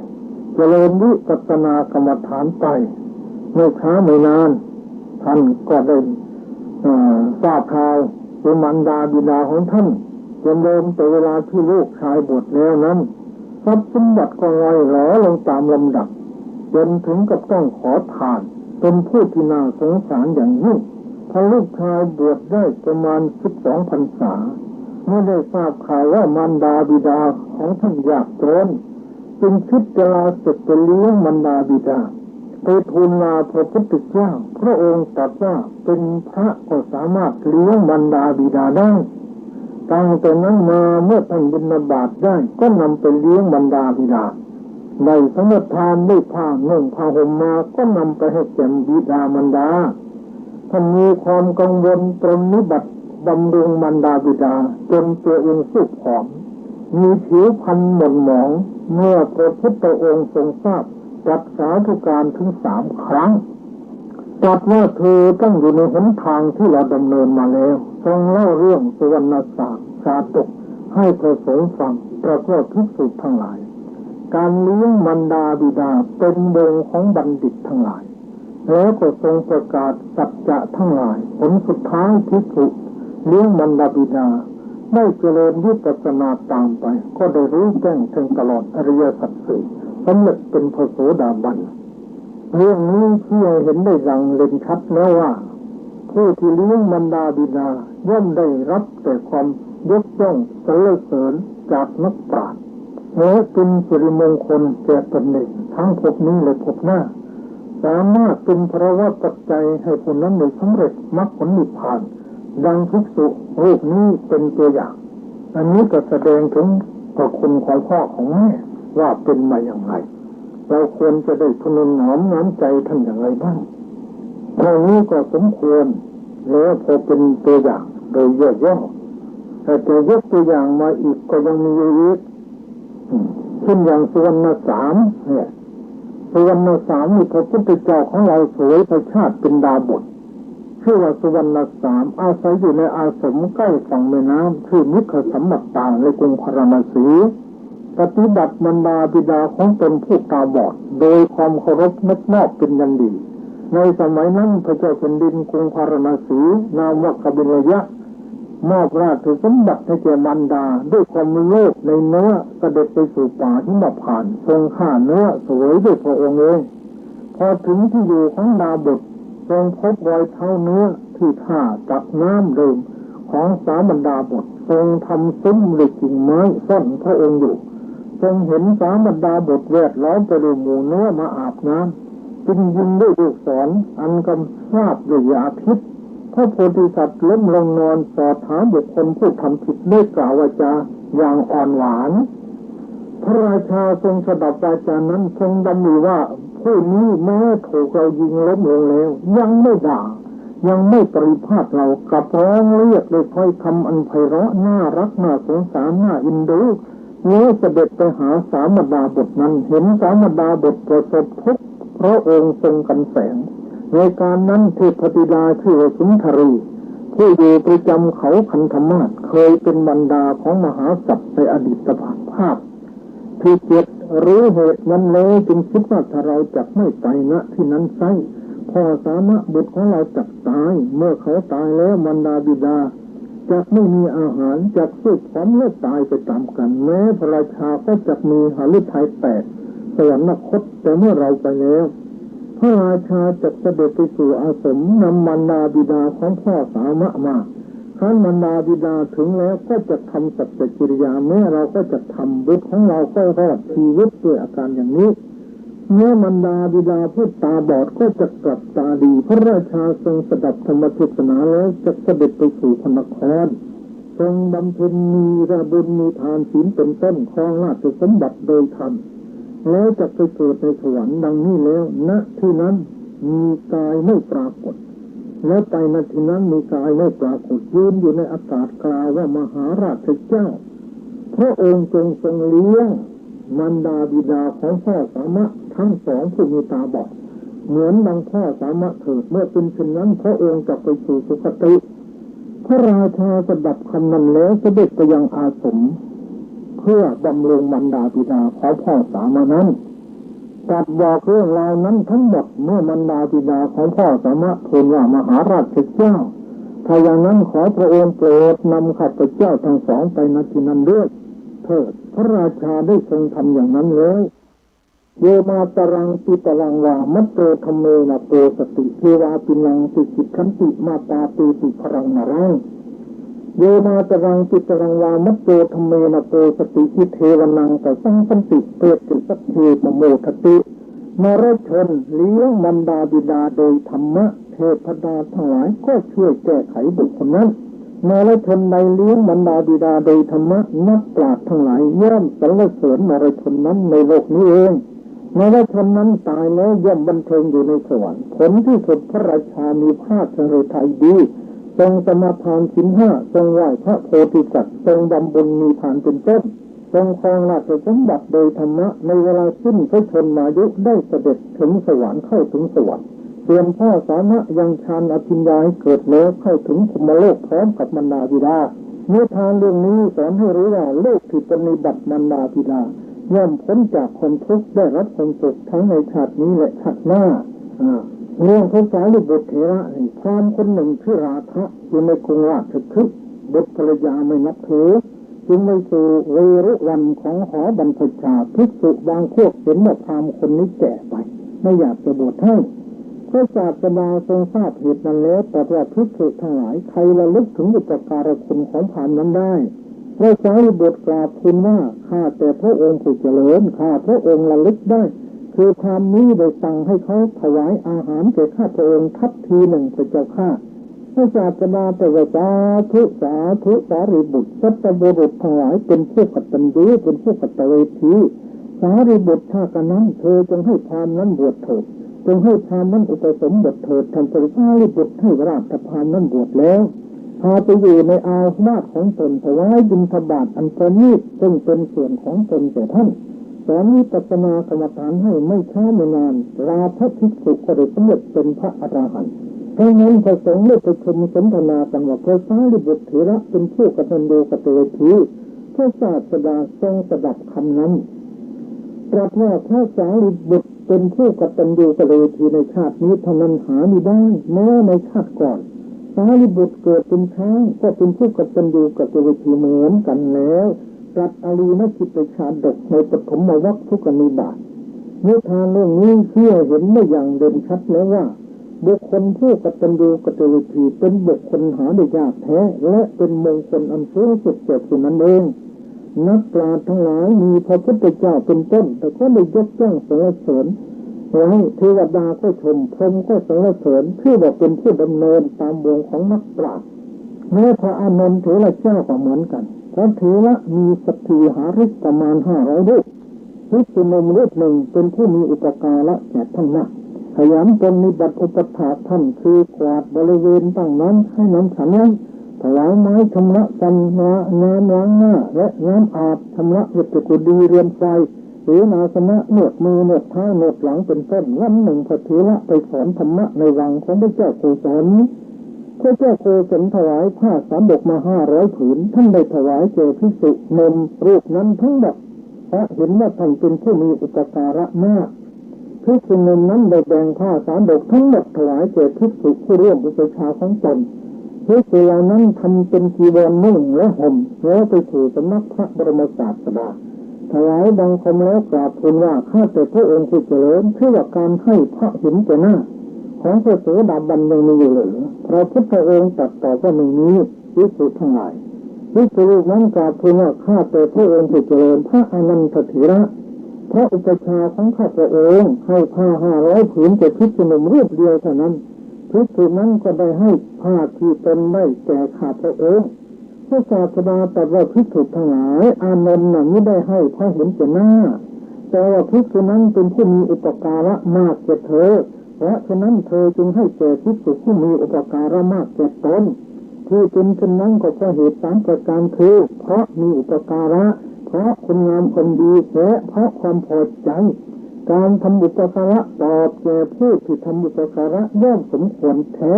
เพราะการทำอย่างนั้นเป็นลักษณะของคนกตัญญูกตเวทีเมื่อบัณฑิตในตังก่อนก็ได้ทำอุปการะแก่เราชนผู้ทำอุปการะแก่ตนเหมือนกันแล้วก็ตัดคุณชาดกในปฐมวรรคทุกนิบาตนิทานเรื่องนี้เพื่อเห็นว่าพระอัครสาวกข้างขวาซึ่งเป็นผู้มีปัญญามากก็บำเพ็ญคุณธรรมคือความกตัญญูกตเวทีนี้มาแล้วเป็นอย่างดีเลิศแม้ท่านพระอานนท์เถระผู้เป็นพุทธอุปถากก็มีปฏิปทาเช่นเดียวกันองค์สมเด็จพระจอมทันจึงทรงยกย่องสรรเสริญไว้เพื่อเป็นตัวอย่างอันดีงามแต่อนุชนผู้เกิดมาในสุดท้ายภายหลังเป็นมงคลอันสูงสุดในพระพุทธศาสนานำมาแต่ความสุขนำมาแต่สมบัติ3 ประการดังนิทานที่ได้บรรยายมาแล้วเรื่องคนตกยากคือสุตนะความว่ายักษ์ไม่กินสุตนะก็เพราะอานิสงส์ที่ได้บำรุงเลี้ยงมารดาบิดาและสามารถอบรมให้ยักษ์ตั้งอยู่ในศีล 5จนพระราชาเลื่อมใสทรงแต่งตั้งให้เป็นเสนาบดีทรงตั้งอยู่ในโอวาทของพระบริษัทนั้นได้เข้าถึงสวรรค์แล้วเรื่องเนื้อนันทิยะความย่อว่าเนื้อนันทิยะนั้นบำรุงเลี้ยงมารดาบิดาแล้วสละชีวิตเพื่อท่านทั้งสองนั้นผลสุดท้ายพระราชาตั้งใจจะยิงแต่ก็ไม่อาจปล่อยลูกศรไปได้ทรงทิ้งธนูแล้วขอขมาโทษตั้งแต่นั้นมาพระราชาก็พระราชทานอภัยแก่เนื้อและแก่สัตว์ทุกจำพวกตลอดถึงปลาในน้ำนกในอากาศเนื้อในป่าเป็นต้นเรื่องแรงติดบ่วงไม่ถูกเขาฆ่า พ้นภัยออกมาได้ก็เพราะอานิสงส์ที่กตัญญูกตเวทีคือได้เลี้ยงมารดาบิดานกพญาแขกเต้าพญานกแขกเต้าเลยไปกินข้าวของชาวนาคาบเอามาเลี้ยงมารดาบิดาโผเขาดักจับได้ผลที่สุดถูกปล่อยเล็กไว้ว่าคือนาข้าวประมาณ8 กรีดและนกตัวเงินก็พลอยปลอดภัยไปด้วยนี้ก็เพราะอานิสงส์แห่งความกตัญญูกตเวทีนั่นเองพญาช้างเผือกปลอดเลี้ยงมารดาบิดาถูกเขาจับได้เมื่อพระราชาผู้จับมาทราบว่าเป็นสัตว์ที่เลี้ยงมารดาบิดาก็จำเป็นต้องรีบปล่อยไปทั้งนี้ก็เพราะอานิสงส์แห่งความกตัญญูกตเวทีนั่นเองเป็นมูลฐานอันสำคัญอย่างยิ่งเรื่องรามบุรุษผู้เลี้ยงมารดาทุกบุรุษชาวเมืองพาราณสีชื่อรามะเป็นผู้เลี้ยงมารดาบิดาฝนตกหนักในเมืองกุมภวดีเมื่อระลึกถึงคนของมารดาบิดาคนอื่นๆถึงความพินาศเพราะอุทกภัยว่าตภัยหมดสิ้นส่วนรามบุรุษปลอดภัยทุกประการทั้งนี้ก็เพราะพลานิสงส์แห่งกรรมคือการบำรุงมารดาบิดานั่นเองเรื่องอุบาสกคือเรื่องมารดาบิดานี่ยังมีอีกเยอะอุบาสกคนหนึ่งอยู่ในกรุงสาวัตถีเมื่อบิดาตายได้ปรนนิบัติมารดาด้วยจิตทุกอย่างมีให้น้ำล้างหน้าน้ำเลือดปากไม้ชำระฟันข้าวต้มข้าวสวยเป็นต้นผลสุดท้ายก็ได้สำเร็จเป็นพระโสดาบันนี้ก็เพราะอานิสงส์แห่งความกตัญญูกตเวทีเป็นปัจจัยดาบท2 พี่น้องคือโสนบัณฑิตหนึ่งนันทบัณฑิตหนึ่งเลี้ยงมารดาบิดาอยู่ในหินนอนกับประเทศโดยความเคารพคารวะหรือความกตัญญูกตเวทีเป็นอย่างดีผลสุดท้ายเวลาแต่ตายทำลายขันได้พากันไปเกิดในพรหมโลกทั้งนี้ก็เพราะการบำรุงเลี้ยงมารดาบิดาเป็นภาวะปัจจัยไม่แสดงถึงเรื่องบุพการีบุคคลผู้ทำบุปการะมาก่อนคือมารดาบิดาและกตัญญูกตเวทีบุคคลผู้รู้อุปการะที่ท่านกระทำแล้วก็ตอบแทนคือบุตรธิดาพร้อมทั้งได้ยกตัวอย่างมาประกอบอธิบายเห็นว่าถ้าประพฤติปฏิบัติได้ตามนี้ก็สามารถจะได้รับความสุขความเจริญทั้งภพนี้และภพหน้าสามารถจะได้มนุษย์สมบัติสวรรค์สมบัติและนิพพานสมบัติเป็นประโยชน์จึงสมมติว่ายุติลงด้วยแต่เพียงเท่านี้ส่วนมงคลต่อไปมงคลที่12ว่าถึงการเลี้ยงลูกเลี้ยงบุตรก็จะเอามาแสดงย่อๆวันนี้จะเอา2 มงคลคำว่าบุตรหมายความในหลายอย่างคือหมายความว่าผู้ป้องกันพ่อแม่ไม่ให้ตกนรกคือลูกที่ดีมีแต่ชักนำพ่อแม่ให้ตั้งอยู่ในทานกุศลศีลกุศลภาวนากุศลคำว่าบุตรจึงเป็นชื่อของขุนนรกขุนหนึ่งหรือถ้ามีลูกผู้ชายที่บวชเรียนถึงอ่าน ถือว่าป้องกันพ่อแม่ไม่ตกนรก2คำว่าบุตรหมายความว่าผู้ชำระตระกูลของตนให้สะอาดคือลูกดีมีศีลธรรมนำพ่อแม่พี่น้องญาติมิตรให้พากันประกอบแต่กุศลจิตชำระตนให้สะอาดทั้งกายวาจาใจ2คำว่าลูกหรือคำว่าบุตรหมายก็ว่ายังหัตถ์ไทยของพ่อแม่ให้เต็มคือลูกที่ดีนั่นนับเป็นความอิ่มใจสุขใจให้แก่พ่อแก่แม่3คำว่าบุตรหรือลูกหมายความว่าผู้อันพ่อแม่พึงเลี้ยงคือเมื่อลูกยังอ่อนอยู่นับตั้งแต่เป็นกะละอยู่จะต้องตกเป็นภาระภุระที่พ่อแม่จะต้องทนุถนอมอุปถัมภ์บำรุงตลอดมาบุตรนั้นเมื่อจะกล่าวตามอำนาจแห่งคุณธรรมแล้วสมเด็จพระผู้มีพระภาคเจ้าตรัสว่ามีอยู่3 จำพวกคืออภิชาตบุตรหนึ่งอวิชชาตบุตรหนึ่งอวิชชาตบุตรหนึ่งอภิชาตบุตรบุตรที่ยิ่งกว่าพ่อของแม่ได้แก่บุตรที่ตั้งอยู่ในศีล 5มีกัลยาณธรรมถึงพระพุทธเจ้าพระธรรมประสงค์ว่าเป็นที่พึงระลึกส่วนพ่อแม่ตรงกันข้ามอวิชชาตบุตรบุตรที่เสมอพ่อแม่ได้แก่บุตรที่ตั้งอยู่ในศีล 5มีกัลยาณธรรมถึงพระรัตนตรัยว่าเป็นที่พึงระลึกเช่นเดียวกันกับพ่อกับแม่อวิชชาตบุตรบุตรที่เลวกว่าพ่อกับแม่ได้แก่บุตรที่ไม่ตั้งอยู่ในศีล 5ไม่มีกัลยาณธรรมและไม่มีพระรัตนตรัยเป็นที่พึงระลึกส่วนพ่อแม่เป็นผู้มีศีล 5มีกัลยาณธรรมถึงพระรัตนตรัยเป็นที่พึงระลึกสมเด็จพระผู้มีพระภาคเจ้าจึงได้ตรัสไว้ในพระไตรปิฎกใจความว่าบัณฑิตทั้งหลายย่อมปรารถนาอภิชาตบุตรและอนุชาตบุตรแต่ไม่ปรารถนาอวชาตบุตรผู้ตัดตระกูลบุตรในโลกนี้มีอยู่3 จำพวกบุตรเหล่าใดเป็นอุบาสกมีศรัทธามีศีลรู้ถ้อยคำของขยาจก ไม่มีความตนีบุตรเหล่านั้นย่อมเจริญรุ่งเรืองในบริษัททั้งหลายเหมือนกันกับพระจันทร์เพ็ญพ้นจากก้อนเมฆย่อมรุ่งเรืองแจ่มจ้าอยู่กลางนภาฉะนั้นบุตรนั้นเนี่ยจะกล่าวตามที่เกิดมีอยู่สี่จำพวกคือหนึ่งอัตโชบุตรเกิดในตนคืออาศัยตนเกิดได้เจอลูกของตนแท้ๆสองเทปโชเทปโชบุตรเกิดในเขตขึ้นเกิดบนที่นอนบนบัลลังก์บนและบนอกและแก่เทวดาและลูกที่เขาทิ้งไว้ภายในบริเวณเช่นโรงพยาบาลเขตบ้านเป็นต้นสามอันติวาติโกบุตรที่เรียนศิลปะวิชาอยู่ในสำนักขึ้นโรงเรียนต่างๆทั้งทางโลกและทางธรรมคือทินโกบุตรที่เขาให้เพื่อต้องการเลี้ยงดูบุตรนั้นจะกล่าวตามคติโบราณมีอยู่สี่จำพวกคือลูกลอกเลิกละหนึ่งลูกได้แก่ลูกที่ดีคืออภิชาตลูกและอนุชาตลูกสองลอกได้แก่ลูกที่ผลาญเงินทองของพ่อแม่โดยเปล่าประโยชน์เช่นเป็นนักเลงเที่ยวกลางคืนเล่นกับพนันพบคนเที่ยวเป็นมิตรเป็นคนเกเรเหล่านี้เป็นต้นอันนี้เขาเรียกว่าลอกสามเลิกได้แก่ลูกที่ไม่เอาทานในการศึกษาเรียนถูกพ่อแม่แนะนำผ่อนสอนกับโกรธแล้วเปิดตรงนี้ไปตามยถากรรมบางทีก็ไปกระทำเชื่อในที่ต่างๆเป็นรักของเขาเป็นต้นทีละไล่กับลูกที่ประพฤติเชื่อลากเอาตัวเองเข้าคุกเข้าตารางหรือลากเอาวงตระกูลของตนไปในทางเชื่อทางต่ำทำให้เกิดความเสื่อมเสีย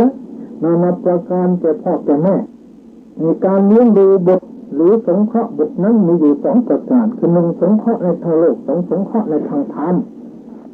การเลี้ยงดูลูกในทางโลกมีห้าประการหนึ่งห้ามไม่ให้ลูกทำความชั่วสองให้ตั้งอยู่ในความดีสามให้ศึกษาศิลปะวิทยาต่างๆสี่หาสามีภรรยาที่สมควรให้ห้ามอบทรัพย์สมบัติให้ในสมัย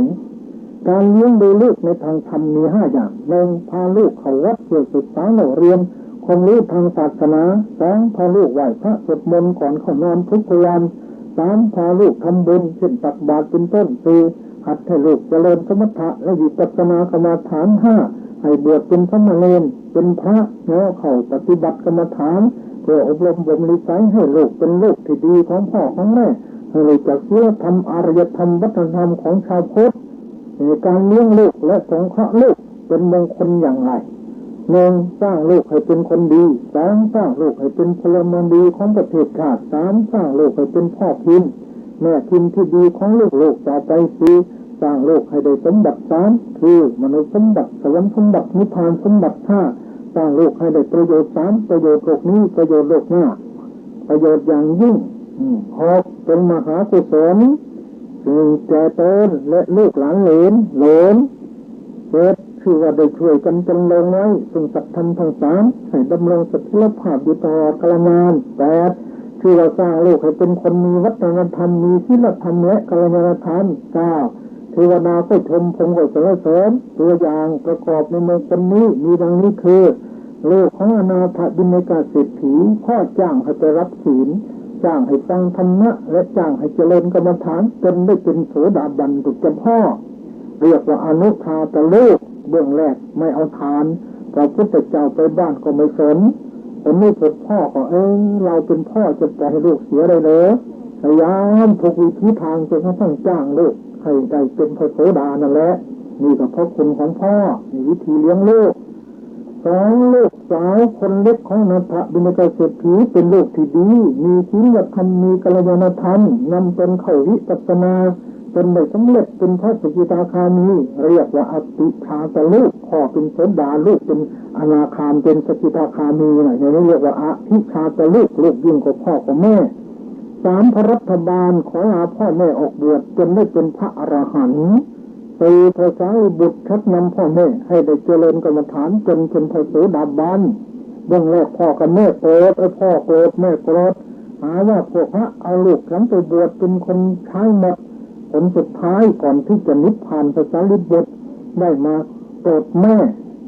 พอแม่ได้ปฏิบัติกรรมฐานสำเร็จเป็นพระโสดาโอ้ยลูกเอ้ยมีอย่างนี้ทำไมไม่บอกแม่เสียแต่แรกแม่มาถึงบางอ้อทีหลังแต่ก่อนไม่เชื่อด่าพระด่าเจ้า หาว่าเอาลูกไปบวชเป็นคนใช้อย่างนั้นแต่พอได้พบพระธรรมที่โลกสอนเรากับดีอกดีใจใหญ่แต่ลาหุนละเถระพระพุทธเจ้าประทานมรดกอันเป็นโลกุตละให้อันนี้เป็นวิธีเลี้ยงลูกในพระพุทธศาสนา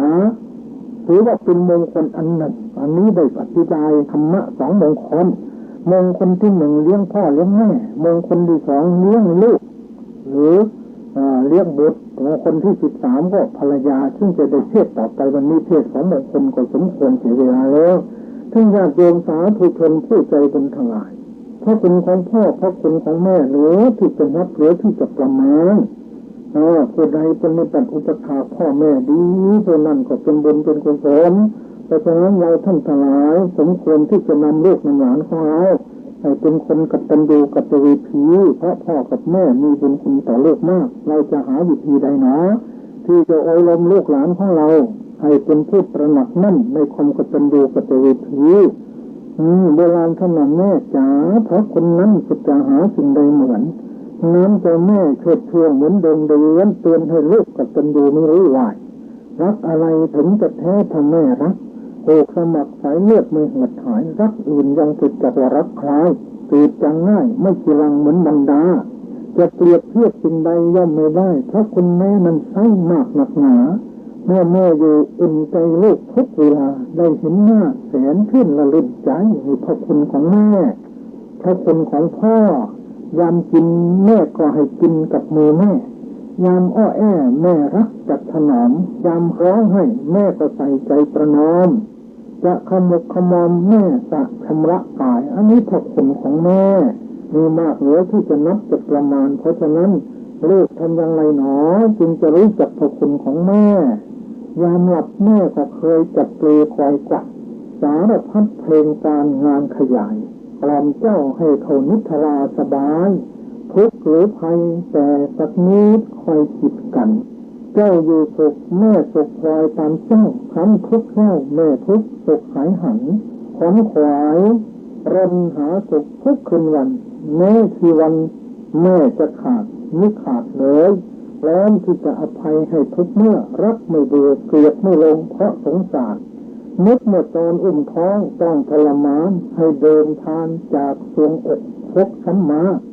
ความรักของผู้อื่นดาดเป็นนั้นย่อมมีวันจืดจางอย่างน้ำท่าแต่ความรักของท่านผู้มันดาสุดจะหาเกิดหมดสิ้นรสฟ้าง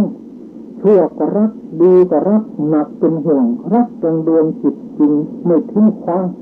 มีเมตตากรุณหนุนเป็นทางมิใช่รักอย่างละเมอหลงเพ้อไปตั้งแต่น้อยอุปถัมภ์ขั้นชูลูกให้ความสุขถนอมนักเลี้ยงรักษายามกินแม่คอยป้อนโภชนายามมิตรากล่อมเฮใส่เปลือยไกวยามเจ็บไข้อยากกินแม่เป็นทุกข์ลูกมีสุขแม่เป็นกลุ้มลืมทุกข์ได้รักลูกแสนแหนหวงน้นดวงใจตีด่าก็ไปลูกใส่หีนี่แหละท่านสาธุชนทั้งหลายพระคุณของแม่พระคุณของพ่อขอให้ลูกดีเถิดเราลองนึกถึงตัวอย่างนางสุปวาสามีลูกอยู่ในท้อง7 ปี7 เดือน7 วันคือพระศรีวลีครั้งออกมาแล้วลูกดีเหลือเกินใจบุญขึ้นทางเฉลียวฉลาดพอแม่เลี้ยงพระนิมนต์พระพุทธเจ้าไปลูกชายก็คุยก็ออกกับภาษาลิบุตรแม่ก็คุยอยู่กับพระพุทธเจ้าใกล้ๆกันภาษาลิบุตรนั่งข้างขวาของพระพุทธเจ้าติดพระพุทธเจ้านั่นแหละพระสารีบุตรถามศรีวลีอยู่ในท้องแม่ลำบากไหมพระคุณเจ้าเอาชีนรกลำบากกว่านี้ท่านนี่แหละแม่ดีอกดีใจใหญ่เลยพระพุทธเจ้าลองถามดูนี่สัพพุตวาสาถ้าได้ลูกดีอย่างนี้อยากได้อีกไหมอยากได้อีก7 คนพระพุทธเจ้าค่ะดูสิโยมคนเดียวอยู่ในท้อง7 ปี 7 เดือน 7 วันก็สิ้นลำบากแล้วแต่พอลูกดีทำอะไรความลำบากความทุกข์ของแม่หายหมดลืมหมดเลยนี่คือดวงใจของแม่ดวงใจของพ่อเมื่อทำดีอย่างนี้ลูกทำไมจะในละคุณได้เหรอถ้าคนไหนในละคุณพ่อแม่ลงคอได้คนนั้นก็หรือมันจะหาที่พึ่งไม่ได้แล้วดังนั้นอย่าพักกันลืมพระคุณของพ่อของแม่เคยเตือนบอกไปแล้วไม่ใช่เลยอุ่นอะไรเลยจะอุ่นเท่าอกแม่ คนแท้ๆแม่จ๋าหาไหนเหมือนอกคนอื่นเหมือนแสนอัดเชิญอกของแม่นี้เพียนจากลูกเอ๋ยปฏิบัติท่านเถิดเมื่อยังมีชีวิตบางคนเข้าใจผิดพอพ่อตายแม่ตายแล้วโอ้ยร้องห่มร้องไห้กันเป็นการใหญ่ทำบุญน่ะบางทีต้องกู้หนี้ยืมสินเข้ามาแล้วท่านจะได้รับหรือไม่ได้รับก็ไม่ทราบให้เมื่อท่านมีชีวิตนี่แหละทำเมื่อท่านมีชีวิตนี่แหละให้ท่านเห็นตายไปแล้วก็ทำไม่เป็นไรแต่ว่าทำในมีชีวิตอยู่นั่นแหละดีที่สุดเราก็ทำบำรุงพ่อแม่เมื่อท่านยังเห็นหน้าเห็นตากันอยู่พูดจากันได้นี่แหละถูกหลักที่สุดแล้วบางคนเวลาพ่อแม่อยู่ไม่ค่อยสนเท่าไรตายแล้วก็ไปยืมหนี้ยืมสินมาทำบุญเป็นการใหญ่อันนั้นรู้สึกมันจะไม่ค่อยดีนะการดีว่าท่านมีชีวิตนี่แหละท่านทั้งหลายละวันนี้อาตมาภาพได้แสดงพระธรรมเทศนาในมงคล2 ข้อเรียกว่ามงคลชีวิตติดไว้ที่หัวใจสามารถจะนำเราไปสู่สุคติสวรรค์สมบัตินิพพานสมบัติได้คือการปฏิบัติอุปถากบิดามารดาเป็นมงคลนั้นสูงสุดประการหนึ่งการเลี้ยงโลกให้ดีก็เป็นมงคลนั้นสูงสุดประการหนึ่งใน2 มงคลจบแล้วแสดงพระธรรมเทศนามาในวันอาทิตย์นี้ก็นับว่าสมควรแก่การเวลาขอยุติไว้แต่เพียงเท่านี้ที่สนาประโยชน์กันในนวสานการเป็นในสิ่งสุดยุติลงแห่งการแสดงพระสัทธรรมเทศนานี้ประสบพุทธานุภาเวนะมหานุภาพแห่งคุณพระศรีรัตนตรัยอติชัยบุญในเขตขอท่านผู้ใจบุญทลายจงยืนเป็นสุขปราศจากทุกโศกโรคภัยเจริญในลาภยศอายุวันนะสุขภาละปฏิภาณธรรมสารสมบัติตลอดการเป็นนิจมีดวงจิตสถิตมั่นอยู่ในสัจธรรมนำตนให้พ้นทุกข์ถึงสุขอันไพบูลย์กล่าวคือมาพ้นมรรคผลด้วยกันทุกท่านเทินยะถาวะริวหาปุราปริปุเรนติสากรังเอวเมหิโตตินังเตตนังอุปกัปปตินิสิตังปจิตังตุมหังจิตเมวะสมิทโตสัพเพปุเรนตุสังกปาจันโทปนลโสยะถามะนิโชติราโสยะถาสัพพิติโยวิวัตชันโตสัพพโรโควินัสสตุมาเตปวัตตวันตรายโยตุขีทุพายุโกภวะอภิวาทนาสีลิสนิจจังวุฒาปจายโนจัตตารโอธรรมาวัฏฐันติอายุวันโนสุขังภะลัง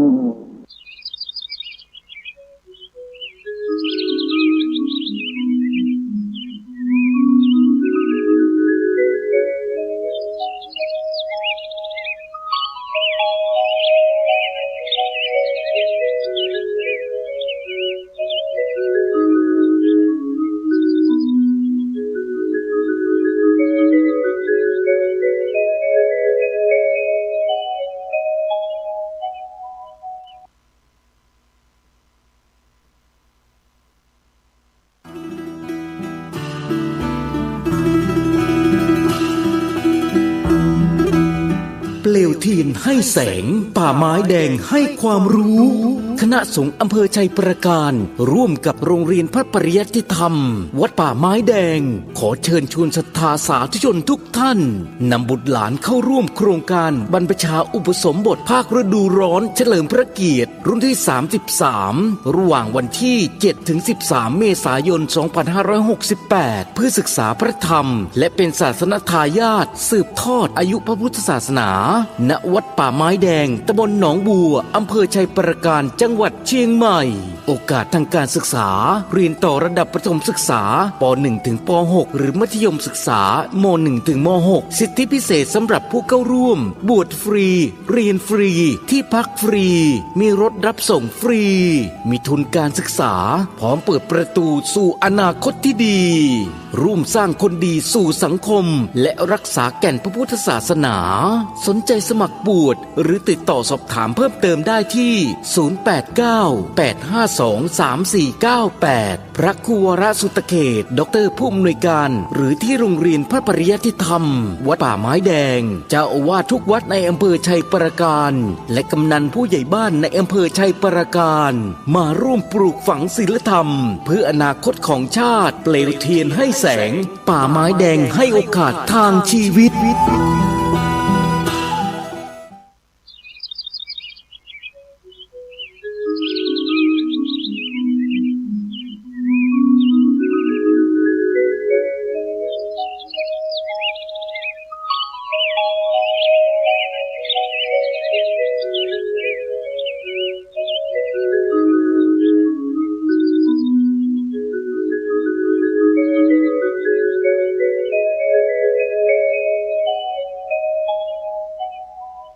นะโมตัสสะภะคะวะโตอะระหะโตสัมมาสัมพุทธัสสะนะโมตัสสะภะคะวะโตอะระหะโตสัมมาสัมพุทธัสสะนะโมตัสสะภะคะวะโตอะระหะโตสัมมาสัมพุทธัสสะปุตตะภารัตถะสังฆะยุตมังคลมัตตมันติณโอกาสบัดนี้อาตมาภาพจะได้แสดงพระธรรมเทศนาในเรื่องมงคลชีวิตกันที่ตั้งสืบต่อกันที่แปดซึ่งได้แสดงมาแล้วในวันอาทิตย์ก่อนโน้นท่านสาธุชนผู้ใจบุญถวายชีวิตของเราทั้งหลายผ่านพ้นอุปสรรคอันตรายมาได้ถึงวันนี้ก็นับว่าเป็นบุญกุศลอันสำคัญอย่างยิ่งเพราะว่าการที่เรามีชีวิตรอดพ้นจากอุปสรรคอันตรายรอดพ้นจากความตายมาได้หรือรอดพ้นจากความเจ็บไข้ได้ป่วยมาถึงวันนี้ถือว่าเป็นบุญกุศลเป็นลาภอันประเสริฐเพราะมันมีโรคเบียดเบียนพระพุทธเจ้าตรัสว่าอโรคยาพิปรมาลาภาความเป็นคนไม่มีโรคเป็นยอดลาภก็คือว่าเราได้รอดจากไปแล้วเมื่อเราไม่มีโรคภัยที่เจ็บเบียดเบียนเราจะหามรรคผลนิพพานแล้วก็สามารถจะหาได้โดยการปฏิบัติแม้เราจะหาสมบัติในทางโลกเราก็หาได้เพราะสุขภาพของเราดีการที่คนเรามีสุขภาพพลานามัยดีก็เป็นผลบุญเก่าที่ผู้นั้นได้สั่งสมเด็จลงมาแต่ชาติต่างก่อนด้วยบุญใหม่ที่เราจะสั่งสมเด็จลงเป็นกำไรชีวิตต่อไปอีกด้วยแม้การฟังธรรมก็เป็นบุญอันหนึ่งการปฏิบัติธรรมก็เป็นบุญอันหนึ่งท่านเรียกว่าธรรมจักรพระพุทธเจ้าตรัสไว้ในพระไตรปิฎกว่าปัญจมีทุกข์ธรรมาด้วยความทุกข์ทั้งหลายธรรมะห้าข้อเป็นเหตุให้คนอายุยืนก็มีอยู่ข้อหนึ่งคือพระพุทธธรรมจักรในข้อแรกกล่าวถึงเรื่องบุคคลจะมีอายุยืนก็เพราะเหตุหลายประการประการที่หนึ่งสัตตายการีรู้จักทำคนสบายให้แก่ตัวเองประการที่สองสัตตายีมัตตังชานติในสิ่งที่สบายก็ต้องรู้จักประมาณเกินกำหนดก็ไม่ดีประการที่สามปริมาตโภคีบริโภคอาหารทานอาหารที่ย่อยง่ายประการที่สี่กาลจารีประพฤติให้ถูกกาลเทศะรู้ทำอะไรให้เป็นเวลาทานให้เป็นเวลานอนเป็นเวลาพักผ่อนเป็นเวลาได้ก็ดีร่างกายมันอยู่ตัวได้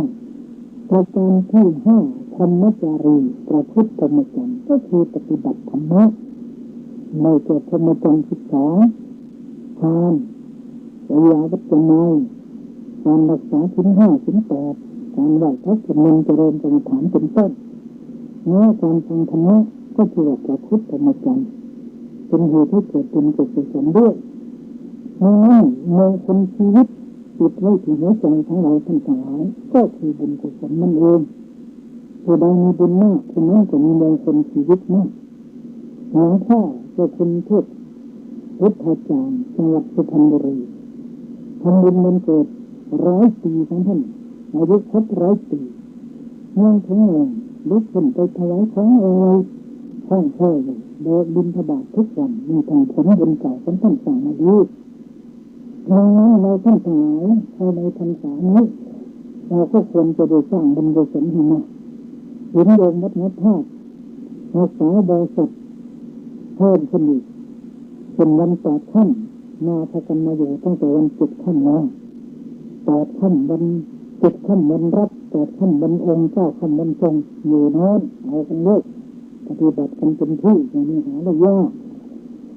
เพราะวันนี้จะได้แสดงพระธรรมเทศนาในเรื่องมงคลชีวิตเป็นกันที่9ต่อจากกันที่8ในกันที่9นี้ว่าถึงการเลี้ยงดูภรรยาการเลี้ยงดูภรรยาจะให้เป็น2 อย่างคือเลี้ยงดูทางโลกหนึ่งเลี้ยงดูทางธรรมหนึ่งเลี้ยงดูทางโลกมีอยู่6 ประการที่หนึ่งยกย่องนับถือว่าเป็นภรรยา ด้วยหลัก3 ประการคือประพฤติแต่สิ่งที่เป็นประโยชน์ประพฤติแต่ประโยชน์ต่อกันแล้วก็ให้ของที่ควรให้พูดจาไพเราะอ่อนหวานไม่ใช่เพื่อยกย่องนับถือว่าเป็นภรรยาประพฤติแต่ประโยชน์ต่อกันให้ของที่ควรให้พูดจาไพเราะอ่อนหวานไม่ดูหมิ่นคือไม่พูดหมิ่นทางกายแล้วก็ทางวาจาไม่ดูหมิ่นทางกายไม่ดูหมิ่นคือไม่ดูหมิ่นทางกายไม่ดูหมิ่นทางวาจาแม้กระทั่งใจก็ไม่ดูหมิ่นอยู่ตรงข้ามและกรรมกร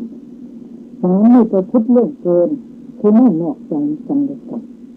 ตามคำมั่นสัญญาที่ตกลงกันไว้ก่อนแต่งงานกันไว้มอบความเป็นใหญ่ให้ให้เครื่องแต่งตัวพาไปดูไปเที่ยวในงานนักขัตฤกษ์ต่างๆตามโอกาสอันควรไม่จะไปเลี้ยงดูในทางโลกตามธรรมดาของมนุษย์อยู่ในโลกเลี้ยงดูในทางธรรมมี3 ขั้นคือขั้นต้นขั้นกลางและขั้นสุดการเลี้ยงดูภรรยาในขั้นต้นได้แก่พาให้ทานรักษาศีลฟังธรรมทำบุญวันเกิดเป็นต้นเลี้ยงดูขั้นกลางได้แก่พาไหว้พระสวดมนต์เจริญสมถะกรรมฐานและ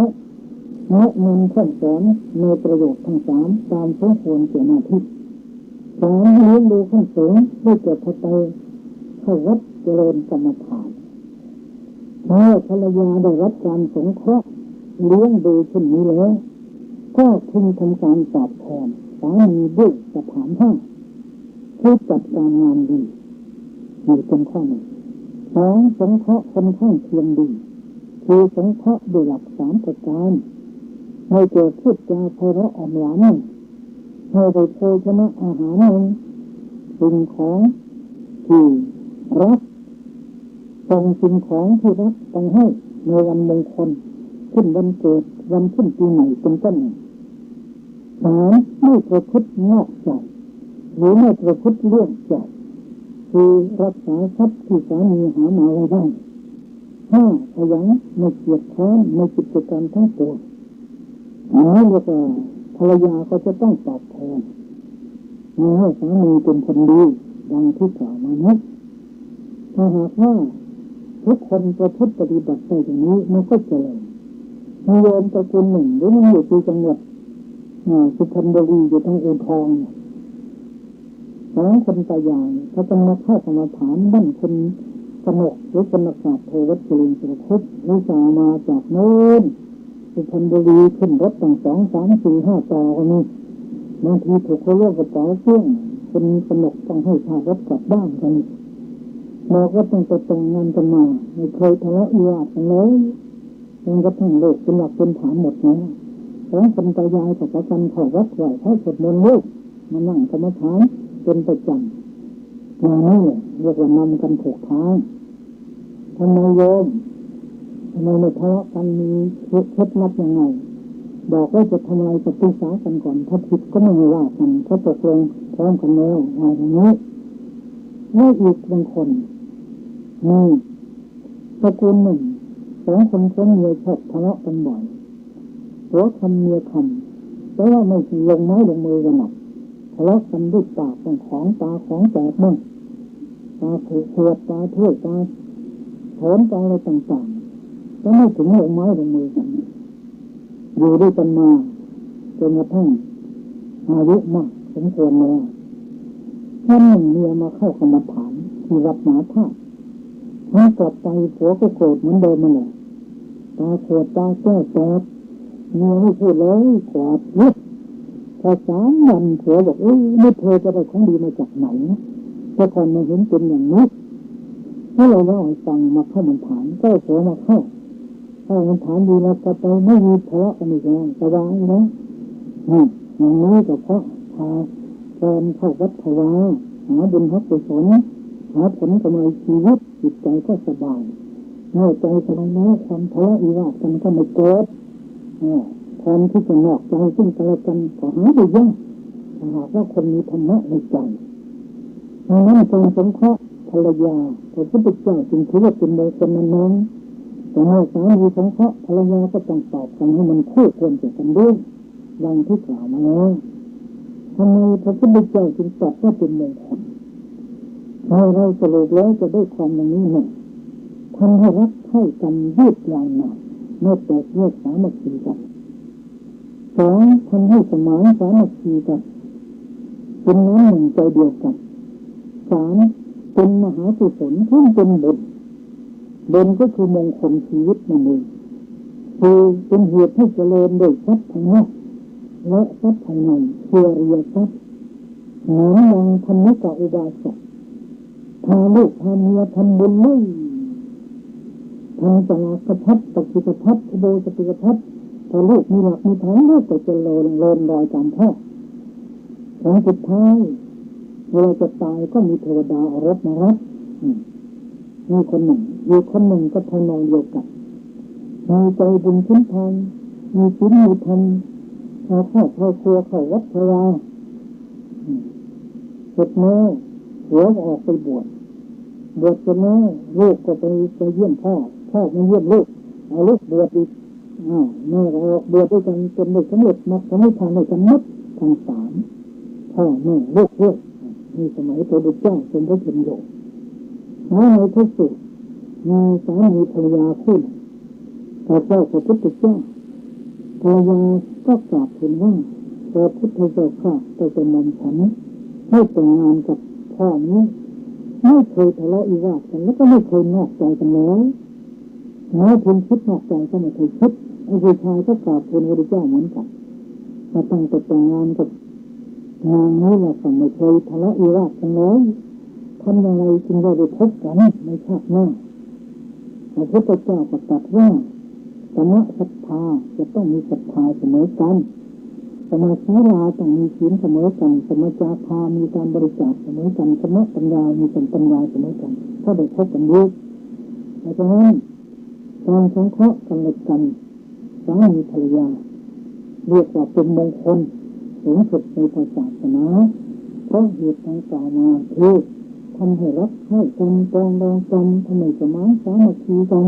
เป็นมหากุศลเป็นเหตุให้เจริญโดยทรัพย์ภายนอกในทรัพย์ภายในปฏิบัติตนถูกต้องตามธรรมนองของธรรมแล้วก็ที่แบบเป็นผู้ไม่ประมาทในชีวิตของการครองเรือนเป็นตัวอย่างที่ดีหรือเป็นตัวอย่างที่ดีงามแก่อนุชนรุ่นหลังมีลูกหลานเป็นต้นแต่เทวดาก็ชมก็สรรเสริญดังหลักฐานรับรองไว้ว่าโยธาถาปุญญปราศีลวันโตอุปาสกาธรรมีนะพรังโตสนติโตนมัตตานิมาตลิแปลว่าโดยก่อนมาตลิถ้าหัดเหล่าใดทำบุญมีศีลเป็นอุบาสกเลี้ยงดูภรรยาโดยธรรมเรานอบน้อมพระหัตถ์เหล่านั้นมีเทวดาก็ว่าพระหัตถ์ผู้ดีมีบุญมีศีลมีธรรมเลี้ยงดูภรรยาถูกต้องตามธรรมนองของธรรมมองดูเทวดาก็บอกว่ามาตรีพระหัตถ์เราใดทำบุญมีศีลเป็นอุบาสกเลี้ยงดูภรรยาโดยธรรมนะเรานอบน้อมพระหัตถ์เหล่านั้นเปิดฐานหิตโลโลกัตมิโยตวังสักนมัสสุ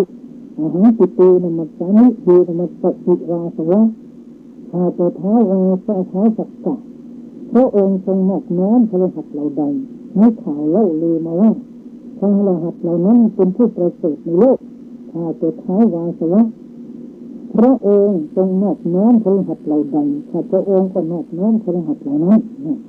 มาตรีพุทธบุตรก็กล่าวเหมือนกันว่าทราบว่ามนุษย์คนใดเป็นคนที่เลี้ยงดูภรรยา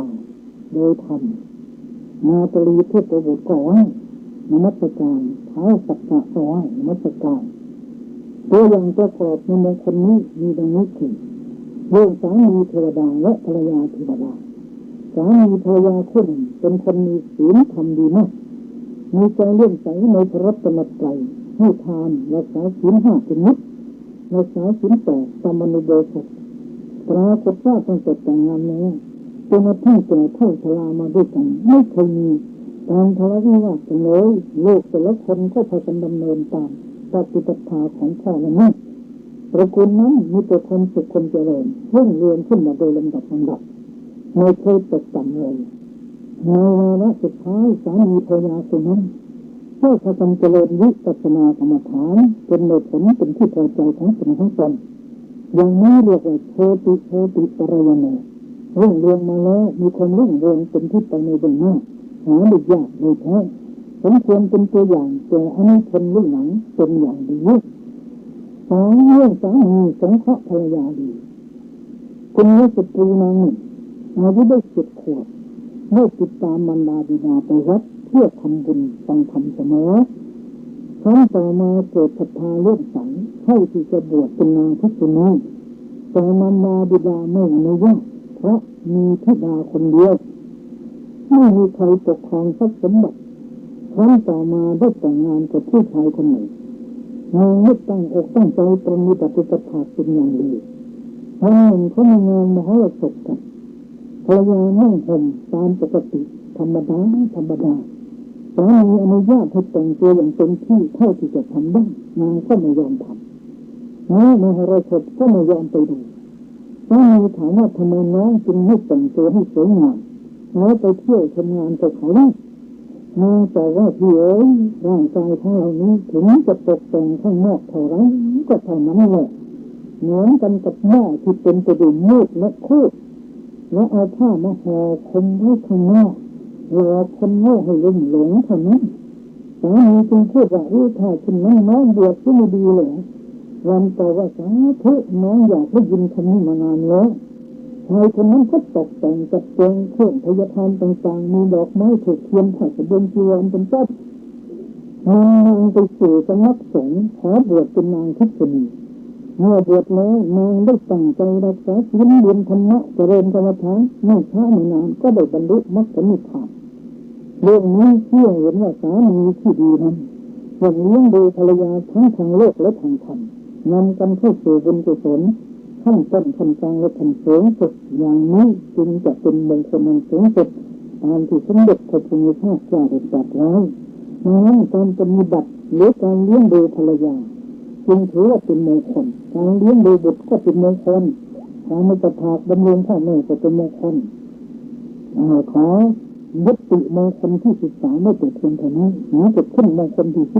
14มงคลที่14อากุลาจะกรรมันตาเอกรรมังคลมุตตมังทำการงานให้อากุลทั้งทั้งคำว่าการงานในมงคลนี้ได้เกิดอุบายเป็นเครื่องเลี้ยงชีวิตมีการทำงานทำสวนค้าขายรับราชการเป็นต้นงานการงานนั้นเมื่อจะกล่าวโดยย่อก็มี2 อย่างคือการงานทางโลกการงานทางธรรมการงานทางโลกได้แก่การงานของผู้ที่ยังครองเรือนคือคนที่ยังครองเรือนอยู่จะต้องกระทำเพื่อบำบัดทุกข์ในสุขของตัวครอบครัวประเทศชาติศาสนาให้นั่งคงสมบูรณ์ให้อยู่ดีกินดีให้เจริญรุ่งเรืองมีมากมายนะประการเช่นทำนาทำสวนทำไร่ค้าขายรับราชการเป็นต้นส่วนการงานทางธรรมนั้นการงานทางโลกนั้นเราต้องการให้พัฒนาปัจจัยสี่ต้องการให้มีอาหารอุดมสมบูรณ์ไม่อดไม่อยากไม่ทุกข์ไม่ยากต้องการให้มีเครื่องนุ่งห่มต้องการให้มีบ้านเป็นที่อยู่อาศัยถูกสุขภาพลักษณะต้องการให้มียาแก้ไข้ต้องการเมื่อไรก็ได้หรือมีแพทย์มีหมอนี่เป็นการงานทางโลกเพื่อประโยชน์คือปัจจัยสี่เหล่านี้จะต้องขยันหาขยันเก็บรักษาให้จะคบคนดีรู้จักประหยัดถ้าอย่างนี้การงานมันก็เรียบร้อยไม่ให้ทางค้างอยู่ไม่ให้ขัดเป็นประจำเพ่งตั้งอกตั้งใจทำอย่างจริงจังจะอยู่ทางไหนก็ตามถ้าคนจริงทำงานจริงอย่างนี้แล้วก็เจริญรุ่งเรืองได้แม้จะศึกษาเรียนก็ตามดีทั้งนั้นขอให้ตั้งใจทำจริงๆโดยอาศัยยึดหลัก4 ข้อ1ขยันหาจะหาวิชาหาความรู้หาเงินหาทองหาแต่ต้องขยันเก็บรักษาไม่ดื่มเหล้าไม่สุราไม่เที่ยวซื้อเพลรู้จักจุดหอมรอมริบมันก็ตั้งตัวได้ขยันหาขยันเก็บรักษาไม่รู้จักคบคนดีอย่าไปคบคนชั่วค คนที่พาไปดื่มเหล้าไม่สุราเล่นพระนำเว้นให้ไกลที่โบราณท่านเว้นหมาให้ห่างศอกเว้นวอกให้ห่างยาเว้นทาราให้ไกลตั้งแสนโลกเว้นทุกจะไปคุกคีสักนิดพอเว้นจากการคบคนมาดีให้รู้จักคบกันในกัลยาณมิตรคือคนดีแล้วก็ต้องรู้จักประหยัดมีเกินใช้ไม่เกินใช้คนนี้อันนี้เรียกว่าการงานทางโลกและเพื่อประโยชน์อย่างนี้ส่วนการงานทางธรรมนั้นไม่เกี่ยวกับงานที่พุทธบริษัททั้งสี่จะต้องช่วยกันทำช่วยกันส่งเสริมช่วยกันทนุบำรุงช่วยกันรักษาเพื่อให้พระศาสนาเจริญรุ่งเรืองเป็นประโยชน์เกิดผลแก่บุคคลทั่วไปจะแยกแยกออกเป็นสามคือการงานเกี่ยวกับปริยัติปฏิบัติปฏิเวทปริยัติแปลว่าการศึกษาเรียนเพราะว่าตามหลักศาสนาแล้วมีอยู่9อย่างหนึ่งอานาปริยัติเราเรียนรู้ข้อห้ามต่างๆเป็นห้ามไม่ฆ่าสัตว์ตัดชีวิตเป็นต้นสองสังวรปริยัติเราเรียนรู้วิธีการรักษาศีลให้ดีไม่ให้ขาดตกบกพร่องไม่ให้หลางพล้อยสามยถาปราทัปริยัติเรียนรู้ถึงความผิดความบกพร่องต่างๆทางกายทางวาจาเพื่อหาวิธีป้องกันและแก้ไขต่อไปทั้งสามข้อนี้ย่อลงมาก็ได้แก่ภาวนาคือศีลห้าศีลแปดศีล1227อันนี้เป็นภาวนาปิฎกถ้ายังไงปิฎกนี้มีหนังสือเป็นพระไตรปิฎกที่8 เล่มมีคำสั่งสอนอยู่ทั้ง21,000 พระธรรมขันธ์แต่ไม่ย่อแล้วก็คือศีลนั่นแหละเป็นภาวนาศีลจะมีหน้าที่รักษากายวาจาให้เรียบร้อยปราศกิเลสอย่างที่จะออกมาทางกายกับทางวาจาโวหารปริยัติเรียนรู้ทำนองโวหารคือมีนิทานมีตัวอย่างเล่าให้ฟังแล้วยกธรรมะมาแสดงแทรกแต่น้อยเพื่อให้ผู้ฟังไม่เบื่อจำง่ายเพลิดเพลินสนุกสนานในธรรมะเรียกว่าเด็กฟังได้ผู้ใหญ่ฟังดีถ้าพื้นบัญชีฟังดีทั้งนั้นคือเล่านิทานขึ้นแต่อธิบายสามัคคีแต่ยกหนึ่งนกกระจาบทั้งหนึ่งต้องกินอาหารที่ถึงนายทานเอาตะข่ายตลอดหัวหน้านกดักบินเท็ดพร้อมกันเลยอาจารย์ไทยแขนยอดไทยปลอดภัยทุกตัวเพราะอะไรเพราะสามัคคีต่อมาวันหนึ่งนกเหล่านั้นทะเลาะกันแต่เกิดการให้ถ้าฉันไม่บินเธอตายตัวนั้นขออวดตัวนี้ขออวดดีวันหนึ่งไปลงกินข้าวครับนายทานเอาตะข่ายตลอดบินไม่พร้อมกันเลยถูกเขาทอดคอตายลึกเนี่ยเขาแต่สามัคคีอย่างนี้เลยโวหารปริยัติเป็นสำนวนพระสูตรยถานุโรปริยัติเรียนวิธีแสดงวิธีสอนโดยอนุโลมตามจิตของผู้ฟังตามเรื่องที่สอนกันเช่นเมื่อมีผู้มาเล่าถึงเรื่องไรมาฉะนั้นหนทางพระพุทธองค์ก็ยกเรื่องนั้นเป็นเหตุแล้วก็เหตุอย่างมาในทางนอกเหตุอย่างมาภายในเหตุอย่างแผ่นดินภายนอกแผ่นดินภายในมีขันธ์ห้าเป็นต้นสามทิฏฐิเวทนาปริยัติเรียนรู้วิธีแก้ข้อข้องใจสงสัยของผู้ฟังเช่นมีผู้ฟังสงสัยเรื่องบุญเรื่องบาปเรื่องนรกเรื่องสวรรค์มรรคผลนิพพานพระพุทธองค์ก็ทรงแสดงเรื่องนั้นพร้อมทั้งตัวอย่างให้เห็นเป็นต้นถ้าสามข้อนี้ย่อลงมาก็ได้แก่พระสูตรย่อลงมามีหนังสืออยู่ถึง25 เล่มมีคำสอนอยู่ถึง21,000 พระธรรมขันธ์มีอยู่5 คัมภีร์ทีในสังฆโขทีปณิกายมัชฌิมนิกายทั้งนิกายเป็นต้นก็ว่าแล้วถึงจะมากในเรื่องข้อเดียวคือสมาธิมีหน้าที่ปราบกิเลสกลางคือนิวรณ์ทั้ง5เราจะในรูปเสียงเป็นรสโผฏฐัพพะเป็นต้นนี่เรียกว่าสำนวนพระสูตรทีนี้ปรมัตถปริยัติเรียนรู้ถึงเรื่องจิตเกิดนิพพานในตัวของมนุษย์ที่มีจิตกี่ดวงโดยย่อมี89พิจารณา121ตัวสุขมีอะไรอยู่52 ดวงรูปอยู่18นิพพานเลยเราเรียนอย่างนี้เรียกว่าเรียนปริยัติปรมัตถปริยัติเรียนรู้ปรมัตถธรรมะที่มีประโยชน์อย่างยิ่ง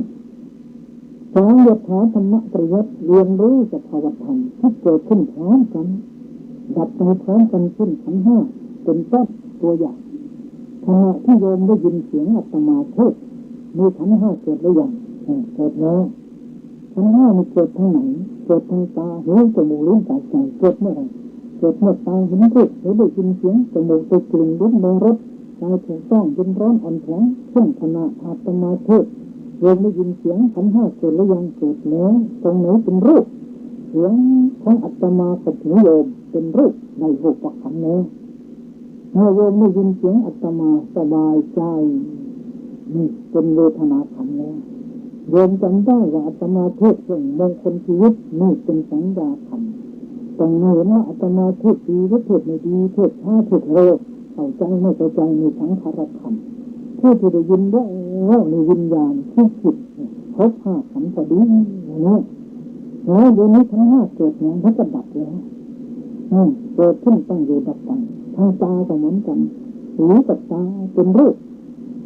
เราเห็นแล้วสบายใจเป็นเวทนาขันธ์จำได้เป็นสัญญาขันธ์ต้องเห็นว่าสีนั่นดีไม่ดีทั้งขันธ์ผู้ที่เห็นวิญญาณครบห้าขันธ์พอดีแล้วตาหู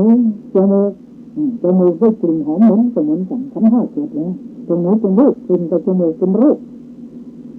เมื่อได้กินแล้วสบายใจเป็นเวทนาจำได้เป็นสัญญา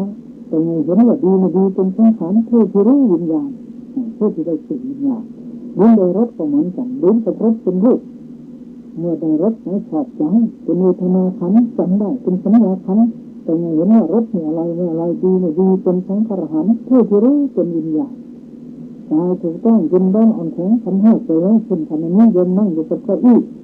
คนโยมกับเก้าอี้เป็นรูปเมื่อถูกแล้วสบายใจเป็นเวทนาขันธ์ถ้าถูกแล้วไม่สบายจิตขึ้นนั่นเป็นเวทนาขันธ์ต้องให้เห็นว่านั่งคนนี้ดีไม่ดีเป็นสังขารขันธ์ผู้ที่รู้แบบนั่งมันก็ทุกข์ก็พ้นเป็นวิญญาณขันธ์ในทั้งนี้มันเกิดอยู่อย่างนี้เนี่ยทั้งตาก็เกิดแต่ทั้งหูก็จมูกทั้งลิ้นทั้งกายก็เกิดได้เราเรียนอย่างนี้เรียกว่ายถาธรรมะปริยัติ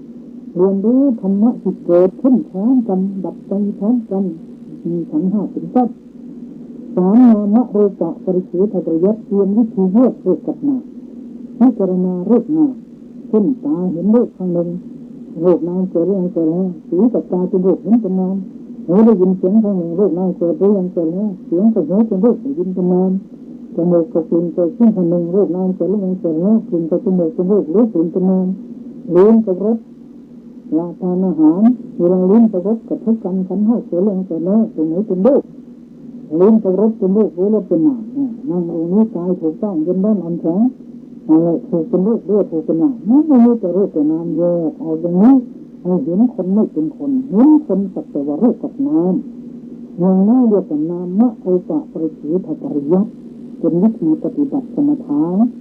ดังนั้นทั้งสามข้อนี้ย่อลงมาก็ได้แก่พระอภิธรรมพระอภิธรรมมีหนังสือ12 เล่มมีคำสั่งสอนอยู่ถึง 42,000 พระธรรมขันธ์ย่อให้สั้นเหลือข้อเดียวคือปัญญามีหน้าที่ปราบกิเลสละเอียดคือในใจเรียกว่าปริยัติเราเรียนอย่างนี้ก็ใจฟังก็คือพระวินัยพระสูตรพระอภิธรรมนั่นเองส่วนปฏิบัติมีอยู่สามคือปฏิบัติขั้นต้น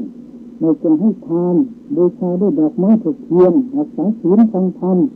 เรียนธรรมะไหว้พระสวดมนต์เป็นต้นอันนี้เรียกว่าปฏิบูชาเหมือนกันปฏิบูชาเหมือนกันจะเป็นขั้นต้นปฏิบัติขั้นกลางก็ได้แก่การเจริญสมถะกรรมฐานปฏิบัติขั้นสูงก็ได้แก่เจริญวิปัสสนากรรมฐานนี่เรียกว่าปฏิบัติปริยัติก็คือการเรียนปฏิบัติก็คือลงมือทำเรียนให้รู้ดูให้จำทำให้จริงทุกสิ่งสำเร็จแน่ที่นี่ส่วนปฏิเวทมันอันเป็นตัวผล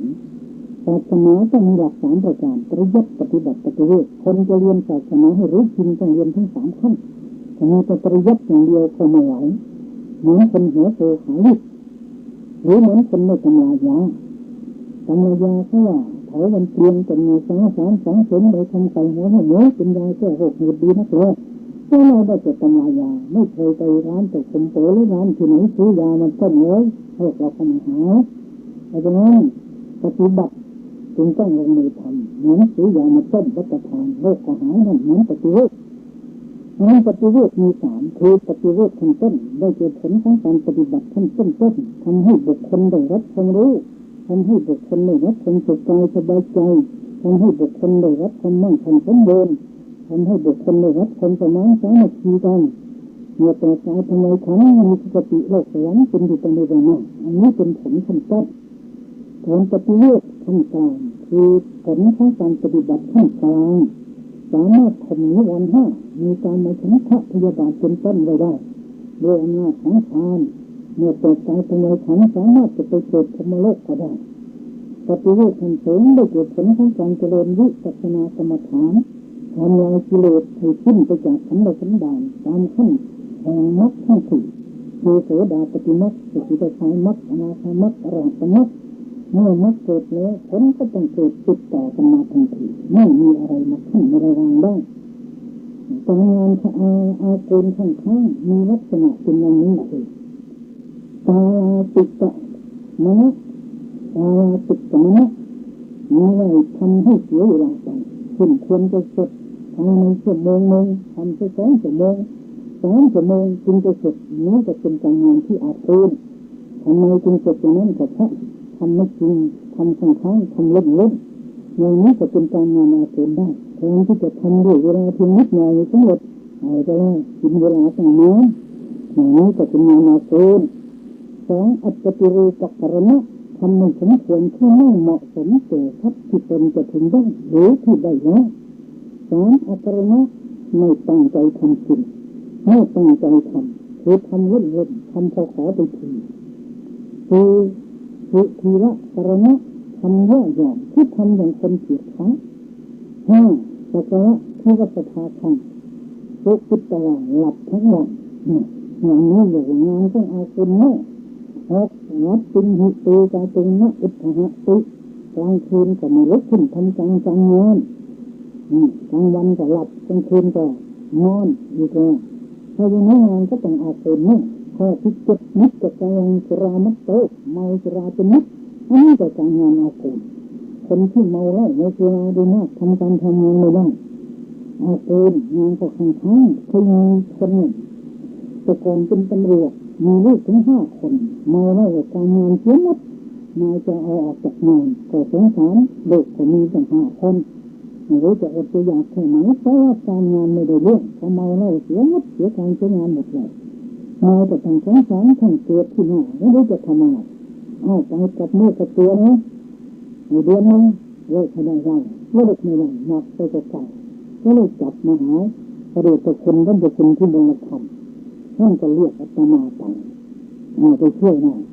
อาตมาให้นั่งกรรมฐาน29 วันท่านผู้นี้พอเลิกกรรมฐานแล้วเลิกเล่าเด็ดขาดไม่เคยแตะต้องอีกเลยนี่แหละคนเราถ้าหาบาปเห็นว่าเลิกเองอย่าเจอเลยถ้ายังหาไม่เห็นว่าเลิกไม่ได้หาตัวเทศไงเราต้องเลิกถ้าหายังไม่เห็นแต่ถ้าเห็นว่าเป็นบาปจะเลิกทั้งถ้าไม่เห็นแล้วก็ยังเลิกไม่ยากจะมีวิธีใดเนาะให้เห็นมันต้องเห็นด้วยปัญญาไม่ใช่เห็นด้วยธรรมดานี่แหละงานอาเคนกับต้องเหตุ5 ประการนะแต่วิถีอาชีพเสริมโดเป็นนักเลงหญิงเป็นนักเลงเที่ยวกลางคืนเป็นนักเลงเล่นการพนันเป็นต้นนี้จะทำให้งานอาเคนข้อที่9อาโสเป็นคนเกียจค้านนอนอืดนอนตื่นสายนอนอยู่ที่เกียจข้อที่10เลโสอ้างเล็กต่างๆนานาอ้างวันนั้นนักอ้างวันร้อนนักอ้างวันนี้นักสหายนักยังใช้อยู่เหลือเย็นน้อยอย่างก็เรื่องไม่สบายบ้างนิดหน่อยก็มาอ้างแต่คนอยู่ที่เกียจคนไม่เอาถ่านงานจะเอาคนกับข้อเหตุอย่างนี้แหละนี่แหละท่านสาธุชนผู้ใจบุญทั้งหลายแต่พุทธเจ้าบอกว่าการงานเป็นข้างๆเป็นมงคลกับชีวิตเราทำให้การงานของเราเสียหมดฉะนั้นลักษณะของอาการงานข้างๆงานอาโกนก็เป็นอย่างที่กล่าวมานี่แหละแล้วทำยังไงจึงจะไม่อาโกนล่ะการงานไม่อาโกนในข้างๆมีลักษณะอย่างนี้ไม่ทำให้เสียเวลาต้องใจทำให้มันคุ้มกับเวลาที่เสียไปให้ถือว่าเวลามีค่ามากที่สุด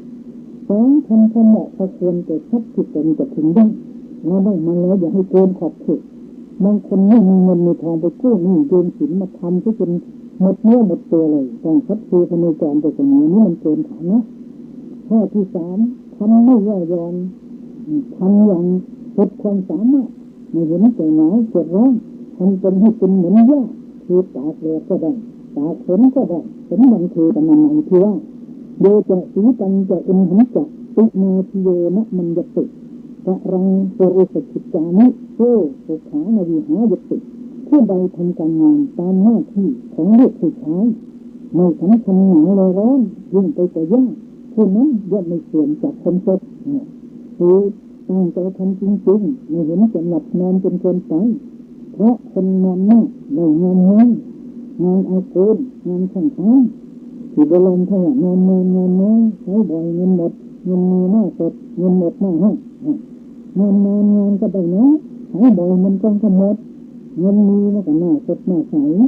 เงินหมดไปมันก็หน้าห้องถูกหลักไหมหรือตั้งแต่คนลงโคสาเคยเขียนไว้งานน้อยใช้บ่อยเงินหมดเงินมีหน้าสดเงินหมดหน้าห้องที่เกียดก็เป็นแมลงวันขยันเป็นแมลงทุกข์คนที่เกียดมันไม่แมลงวันไปตามแต่ของมันเหมือนไปตามของดีๆเขาดีดหัวซะของส่วนแมลงทุกข์มันหวานทุกข์ของชอบข้อที่ห้าไม่มัวหลับทั้งวันเพราะคนมักงานกลางวันไม่ลุกขึ้นทำการงานทั้งกลางคืนและกลางวันไม่สามารถจะครองเรือนได้ฉะนั้นบางทีขนาดไหนว่าณทิวาโสตแต่ที่เลยนะรัตติงอุทธานะเทศนานิจังมัตตูนะเสริมดูนะสัตตาอาวสิตุงครังเพิ่งมักหลับในกลางวันเป็นปกติกลางคืนก็ขี้เกียจลุกขึ้นทำงานเมาสุราเป็นมิตรเป็นนักเลงไม่สามารถครองเรือนได้แต่คนเมื่อหลับมันก็เป็นอย่างนี้คนไม่หลับมันก็ดีขึ้น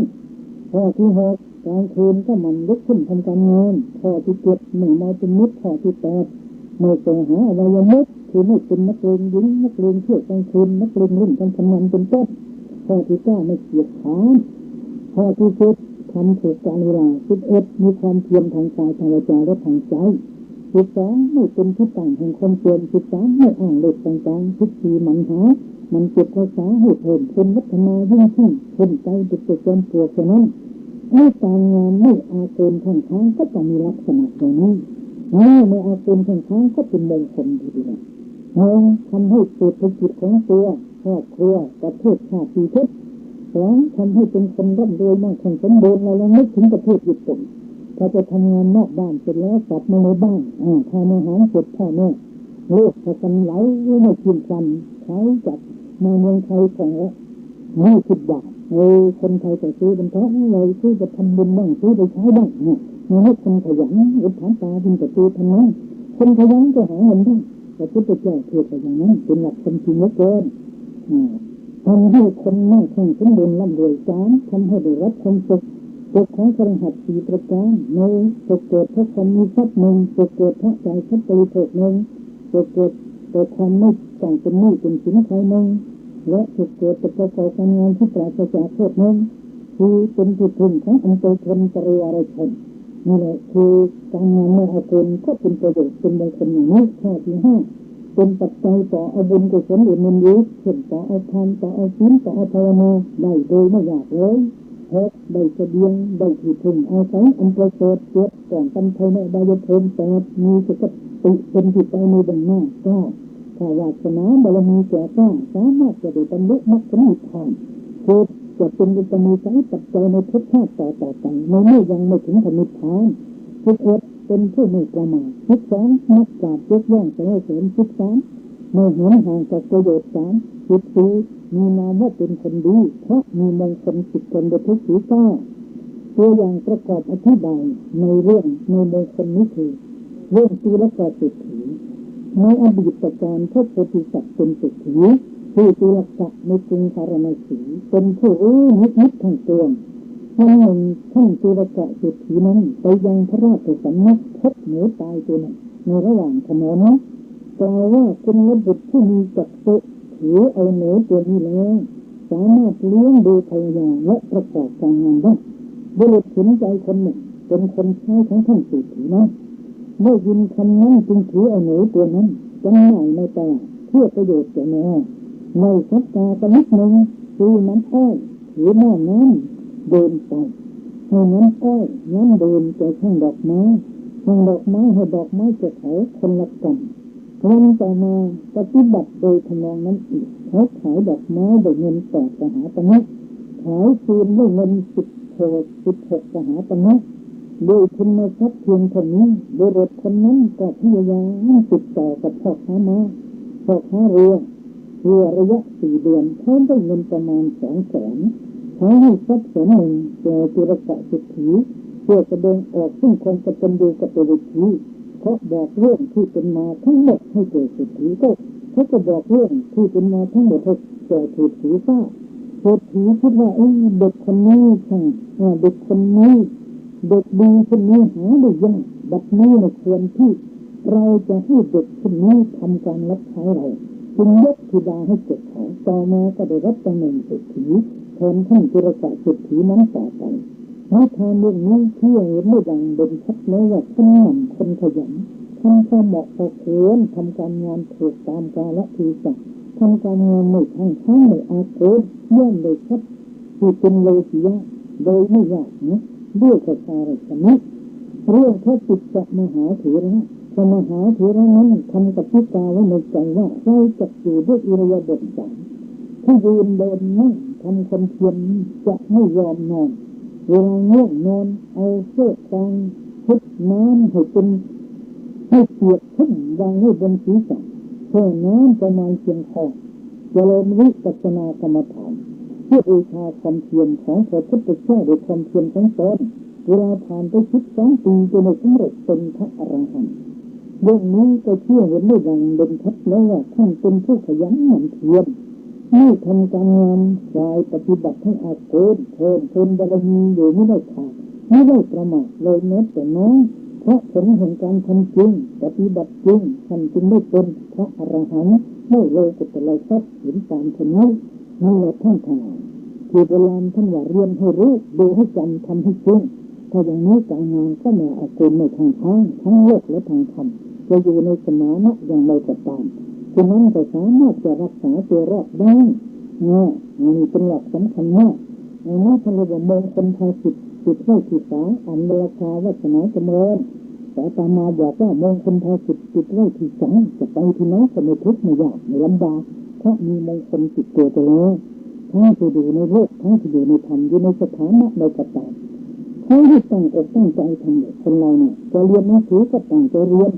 จะทำการทำงานก็ตั้งใจทำจริงๆจะทำมาค้าขายก็ทำจริงๆจะทำจัดทำหยุดยอมอย่างนั้นก็ไม่ดีเคยเห็นบุคคลที่เคย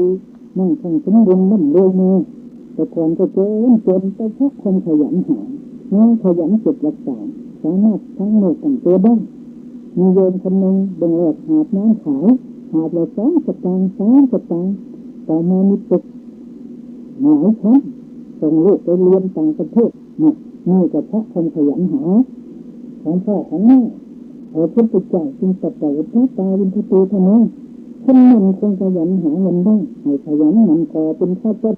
จิตของคนทุกข์กระเบียดมีเกียรติค้านเฉยเรียนเพียงจังรู้ทำงานหนึ่งประมาณไหมสมเด็จพระสัตตีถ้าคนขยันก็สามารถเลี้ยงตัวได้แต่ขยันแล้วก็อย่าเที่ยวอย่าเล่นนะว่าจะหาต้องรู้จักประหยัดเพื่อไม่มา100ใช้ชื่อ200มันก็ดูไม่ไหวนะต้องเข้าใจคนที่ไม่ถอยจากสัจธรรมเพราะเกียรติค้านเขาจิตไม่คิดทางไม่สุขัดแบบเป็นสัมปัญญาขาดวิชาขาดทรัพย์ขาดทั้งหมดที่สงสัยสถานที่พระอิทธิความขยันมั่นในจิตด้วยจากทางสร้างตนและผลคิดจนเลยทับยิบทิศทางสง่าพร้อมการเรียนเพียรยิ่งเนื้อเกิดความรู้รู้เลิกเกิดที่การตามเพราะรู้การจิตผลงานโชว์ทรัพย์สมบัติมาพระเทศอำนวยโชคของให้สุขเจริญตอนนี้เราจะเห็นว่าเป็นผลของความขยันทั้งนั้นถ้าเป็นขยันก็เป็นอย่างนี้การงานก็ไม่ทางการงานก็ไม่อาโกนทำอะไรก็สำเร็จทำอะไรก็ดีเพราะฉะนั้นสมควรที่เราท่านทั้งหลายจะพากันเป็นคนขยันสอนลูกสอนหลานให้เป็นคนขยันให้เป็นคนทำการงานไม่ทางไม่อาโกนอย่างนี้ก็จะหักนิสัยให้เป็นคนรู้จักประหยัดให้รู้จักอดทนให้รู้จักถนอมทรัพย์สมบัติให้รู้จักสร้างฐานะสร้างตัวเองให้ประมาทมัวเมาให้ล้มละลายลงไปในอบายมุขหามีการพนันโดนเหล้าในสุราเป็นต้นต้องมีศีลมีธรรมะมันก็ดีได้มีคนหนึ่งแต่ก่อนไม่เคยเชื่อพระว่าคนจะบริบูรณ์สมบูรณ์ด้วยโภคะทรัพย์พระศีล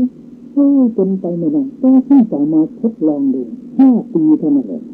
รักษาศีล 5เป็นนิดไหวพระสวดมนต์และการงานก็ดีขึ้นโดยลำดับแล้วก็นั่งท่องสมบูรณ์ได้แต่ก่อนบ้านก็มีอยู่รถก็มีใช้จากระยะ5 ปีมาถือศีลถือธรรมะปฏิบัติขยันหาเงินทองเข้าโดยสุจริตธรรม บ้านก็มีคนดินก็มีรถก็มีเงินก็เหลือใช้นี่คือผลของความขยันของมนุษย์เราแล้วก็รู้จักสร้างคณะสร้างตัวเองไม่ใช่ได้มาแล้วเอาไปเล่นเบิกเล่นไพ่เล่นการพนันหมดเหมือนโยมผู้หญิงคนหนึ่งเวลาให้อาตมาฟังท่านจะโทนสามีดีฉันดีรถกันแต่ขาดจริงโยมอยากได้เงินเดือนออกอาจจะให้แม่หมดนะหายากไม่ใช่อย่างนั้นเพียงไงอาจจะให้แม่โถงหมดอย่างนั้นใช่คือจะให้แม่โถงหมดนะไม่ต้องให้แม่จริงๆอย่างนี้ก็ไม่ดีนะอยากเป็นนะเราก็ถ้ากันอยู่ในศีลกินในธรรมเราก็จะเป็นคนดีเด็กของเราก็จะว่านอนจะง่ายทำงานเราก็ไม่ทำทั้งอาเกินนั่นก็เป็นมงคลชีวิตติดตัวของเราไปทุกคนทุกแห่งเป็นอย่างนี้ก็เพราะธรรมะธรรมจารีสุขังสุติคนประพฤติธรรมก็อยู่เป็นโสดธรรมโมหารีรัตติธรรมจารีกับตังมันตังยวัตตาโลธรรมะอย่างมาคุ้มครองปกป้องรักษาบุคคลผู้ประพฤติปฏิบัติธรรมะนั้นล้มใหญ่ในฤดูฝนเห็นไหมการมีธรรมะก็ต้องเป็นอย่างนี้แหละถึงแม้จะไม่เลิศเผยแต่มันก็ดีอย่างเย็นๆไปอย่างสบายๆเรียบก็ดีแล้วนะเกิดมาเป็นมนุษย์แล้วก็หาความสุขกันเท่านี้ก็พอแล้วมันมีสุขขังสุขในมนุษย์ก็เกิดเพราะความมีทรัพย์ดังกล่าวมาคิดไปสุขขังสุขทิพย์สุขขังเทวดาฌานาสุขขังสุขของผู้เจริญสมถะวิปัสสนาสุขขังสุขของผู้เจริญวิปัสสนามัคคะสุขขังสุขของผู้เจริญมรรคสีธรสุขขังสุขของผู้เจริญสัมสีนิพพานสุขขังสุขในธรรมทางไม่จะเอาสุขอย่างไหนเลยจึงจะถาวรแต่ในทางโลกไม่แน่นอนหรอกมีมันก็เสื่อมได้บางทีมีทองเนื้อเพียงใส่คอทองคำติดอยู่ในคอมันก็เกิดโทษแล้วโดนไปล้างหินก็อาจจะกระชากเอามาให้กับข้าเจ้าของฟังจะได้เวลาจะว่าของดีอยู่กับน้ำน้อยของเก่าอยู่กับทองคำมีเพราะว่ากันมานานในสมัยนี้ถูกแล้วนะของดีอยู่กับหมาเน่าของเก่าอยู่กับทองคำหมาเน่ามันเป็นปุ๋ยให้ปลาเด็กอีกกินก็ได้เพราะว่าทองคำในเดี๋ยวนี้มันเป็นโทษเลยทั้งให้คนมีโทษ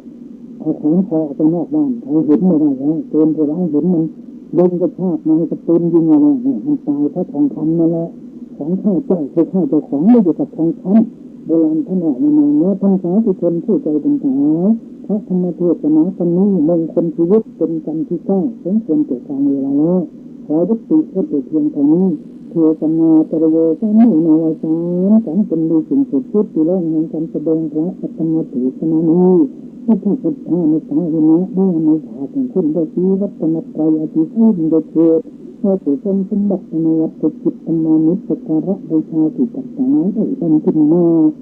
พอจงมาเรียนกันเป็นระยะภาระปัจจัยแต่ต้องในสายว่าเพียงทุกคนหน้าให้อยู่เย็นเป็นสุขให้ทุกข์ให้โศกให้โรคให้ภัยเจริญด้วยลดอายุวันนี้ศึกษาธรรมะแต่ที่ท่านธรรมสารสมบัติตลอดกาลเป็นนิจ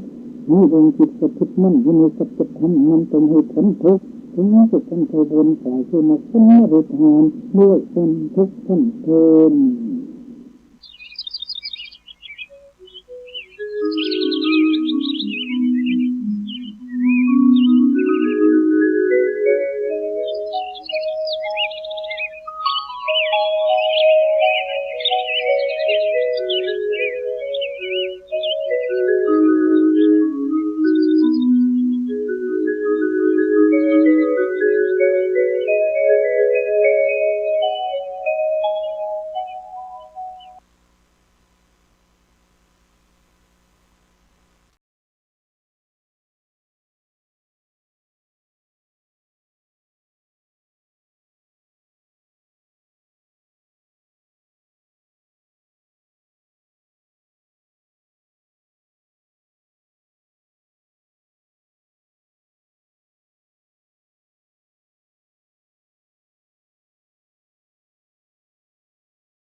ประชาชนชาวเชียงใหม่ที่เคารพทุกท่าน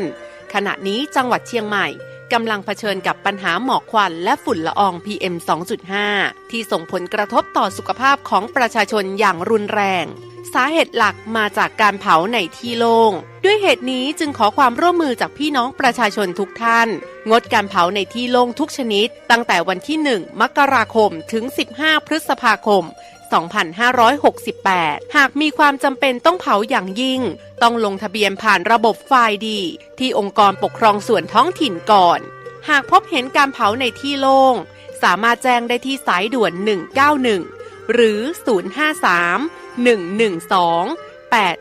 053-112-808 ตลอด 24 ชั่วโมงมาร่วมกันแก้ไขปัญหามลพิษทางอากาศและสร้างเชียงใหม่ให้เป็นเมืองที่น่าอยู่ด้วยความปรารถนาดีจากสมาคมวิชาชีพวิทยุโทรทัศน์ภาคประชาชนเชียงใหม่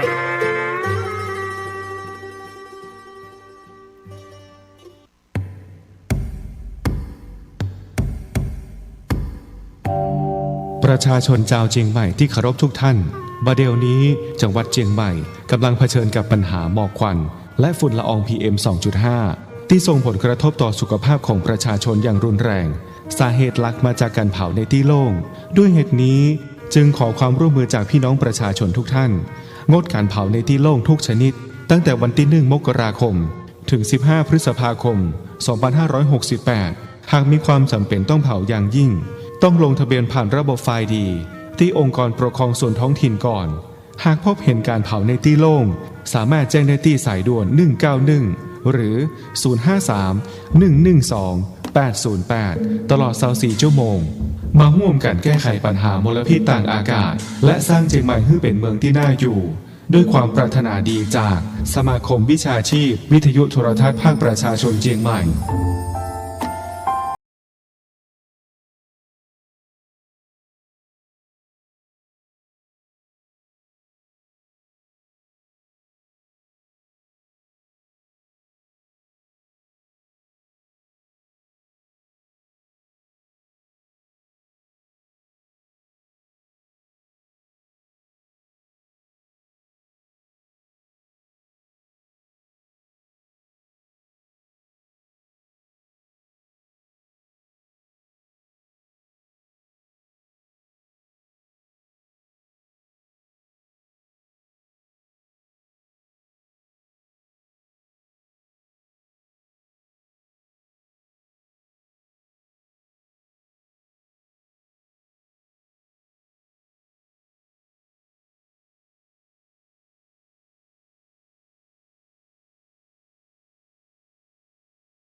อะระหังสัมมาสัมพุทโธภควาพุทธังภควันตังอภิวาเทมิกราบพระพุทธสวากขาโตภควตาธัมโมธัมมังธัมมัสสามิกราบพระธรรมสุปฏิปันโนภควโตสาวกสังโฆสังฆังนัมมามิกราบพระสงฆ์ขอเจริญสุขญาติโยมท่านสาธุชนผู้ฟังทั้งหลายทุกท่านทุกคน วันนี้รายการธรรมะก่อนนอนก็มาพบกับญาติกับโยมอีกเช่นเคยเป็นประจำทุกวันอังคารตั้งแต่เวลาเดี๋ยวนี้เป็นต้นไป1 ชั่วโมงโดยประมาณอาตมาตัวเจ้าวัดหนองตอง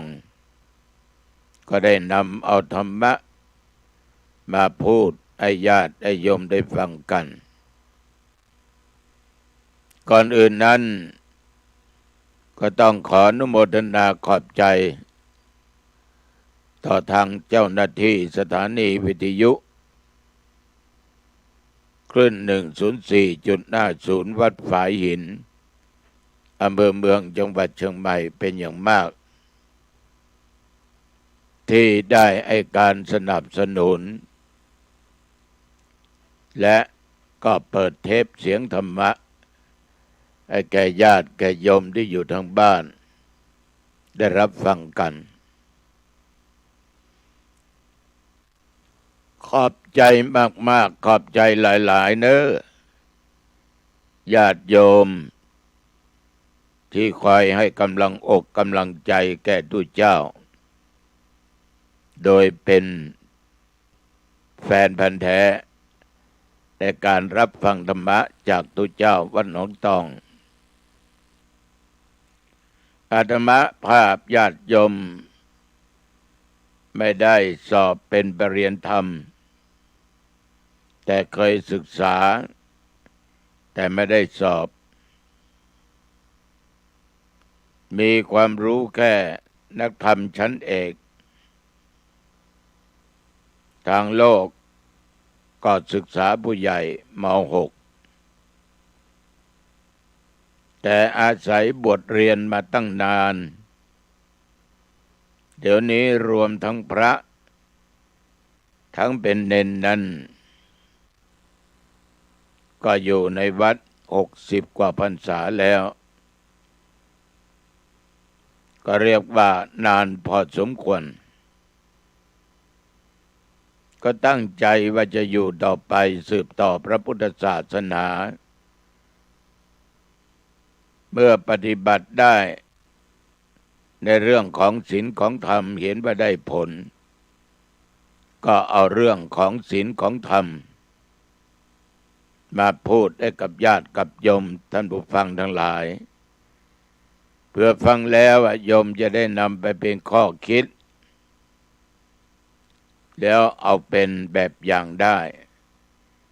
เพราะทุกอย่างกลั่นกรองปฏิบัติมา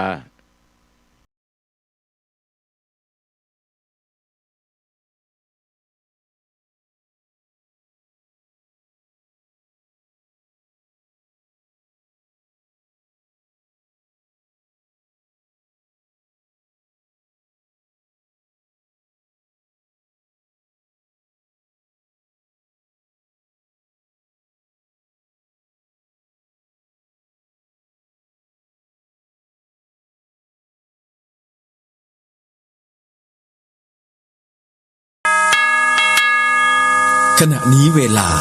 15 นาฬิกาที่นี่สถานีวิทยุเพื่อการศึกษา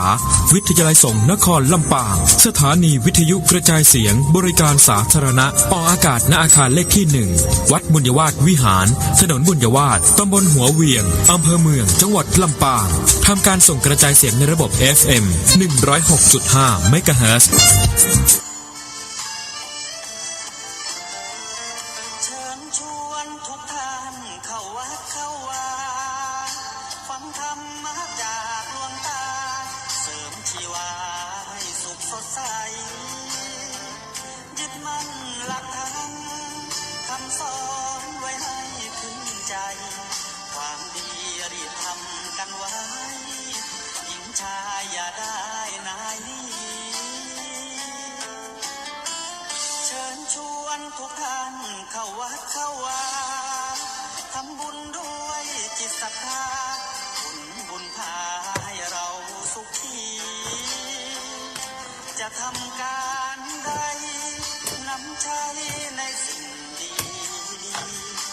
ทำบุญให้ทานวันนี้ไม่มี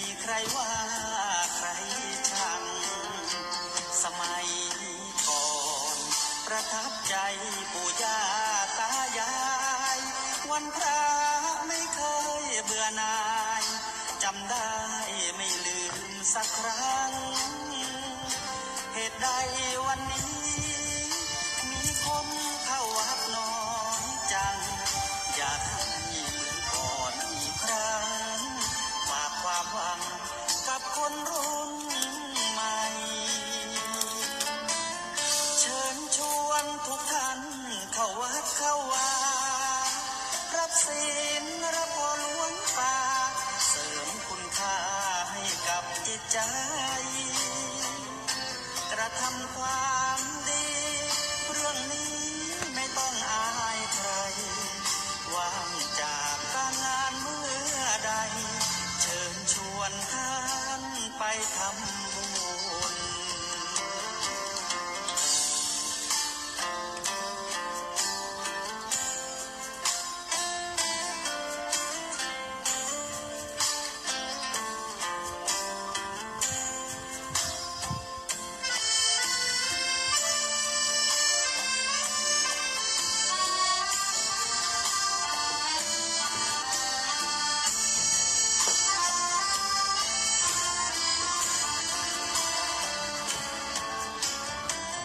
เชิญชวนทุกท่าน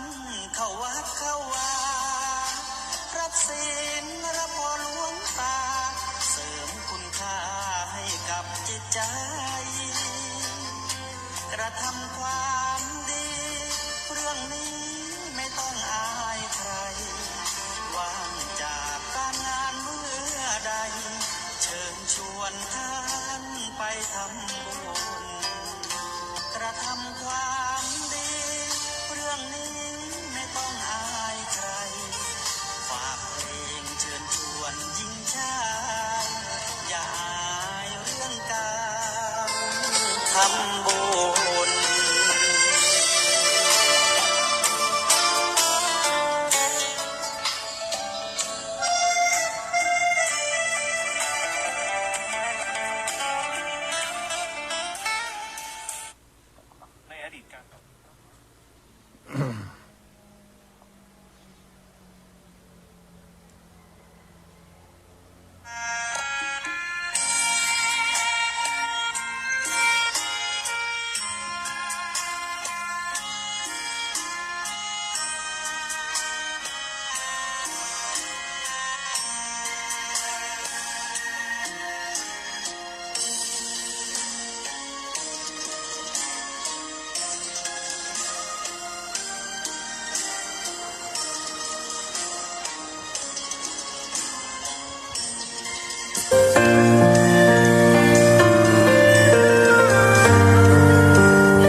พุทโธพุทธังธัมมังสังฆะข้าพระวะองค์พระสัทธา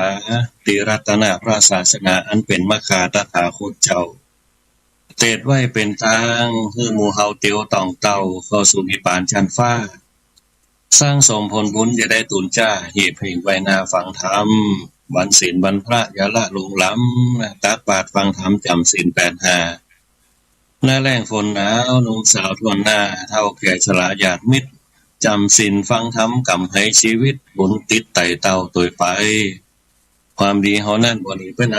แน่โจรบ่ลักไปไฟไหม้บ่เสี่ยงสุขจุ่มเย็นใจนวลใจใส่เกลียงจื่อเสียงจึงดีแต่เล่าบุญรักษาศีลนั่นเป็นข้อ9ตามแบบเบาเดิมมาอัตถศีลปัญญาสิกขาพระศาสดาว่าไว้อย่างนั้นเบื้องต้นคุณธรรมจำไว้คือแม่นมั่นศีลสำคัญเคร่งครัดข้อ2ถัดมาใครจะแม่นตัดบุญเกิดใจใต้เตตานวัตถุสิ่งทรัพย์เข้าสุขเข้าสารจกใจเป็นตานแบ่งปันเจ้าอย่าจกคนขอคนแก่คนเฒ่าถวายให้พระเนรเห็นหน่อยบุญปาวาสนาทัดมาปังซอยเมตตาจ่องห้อยตัวตันกำจัดโลภะโทสะโมหันปั่มเป่งถึงวันกุศลหอมปอ เนี่ยหลักการทำบุญครบ3บาทข้อกล่าวย่อฟังมาอย่าละสร้างสมผลบุญอย่าเตียนตีเปิงป้านาทะไหลต้อยคือเงาติดตามกูปุ๊บบ่ได้มองเงาบุญติดตามเขาเหมือนเงาไต่ต่อยเขาไปอยู่ทางใดนะโดยไปจ่องห้อยอยู่แปอยู่น้อยฟังน้ำถึงจะทุกข์กายแต่ใจสุขล่ำเย็นกว่าอยู่ในห้องติดแอร์นะยามจับมีข้อบุญเจาะบุญจ่วยก็แน่นะบุญจักดูแลบ่ฮือมั่งเซิงป้องกันบาปกรรมจ่วยเกิดจ่วยเกิงถึงบ่เสวามต่างก้อยบุญปีสร้างสานั่นถือว่าเล็กน้อยสะสมกำน้อยมันเป็นดีเหมือนองค์เก็บน้ำผลทำหัวปีตั้งไงก็ดีน้ำเต็มล้นหม้อเหมือนเฮาตั้งใจนะตั้งกุศลหอมปอจำศีลฟังธรรมหยาดน้ำสร้างสมผลบุญจ่วยข้ามบ่มีหวังอันวางมือหมู่เฮาเจ้าพุทธ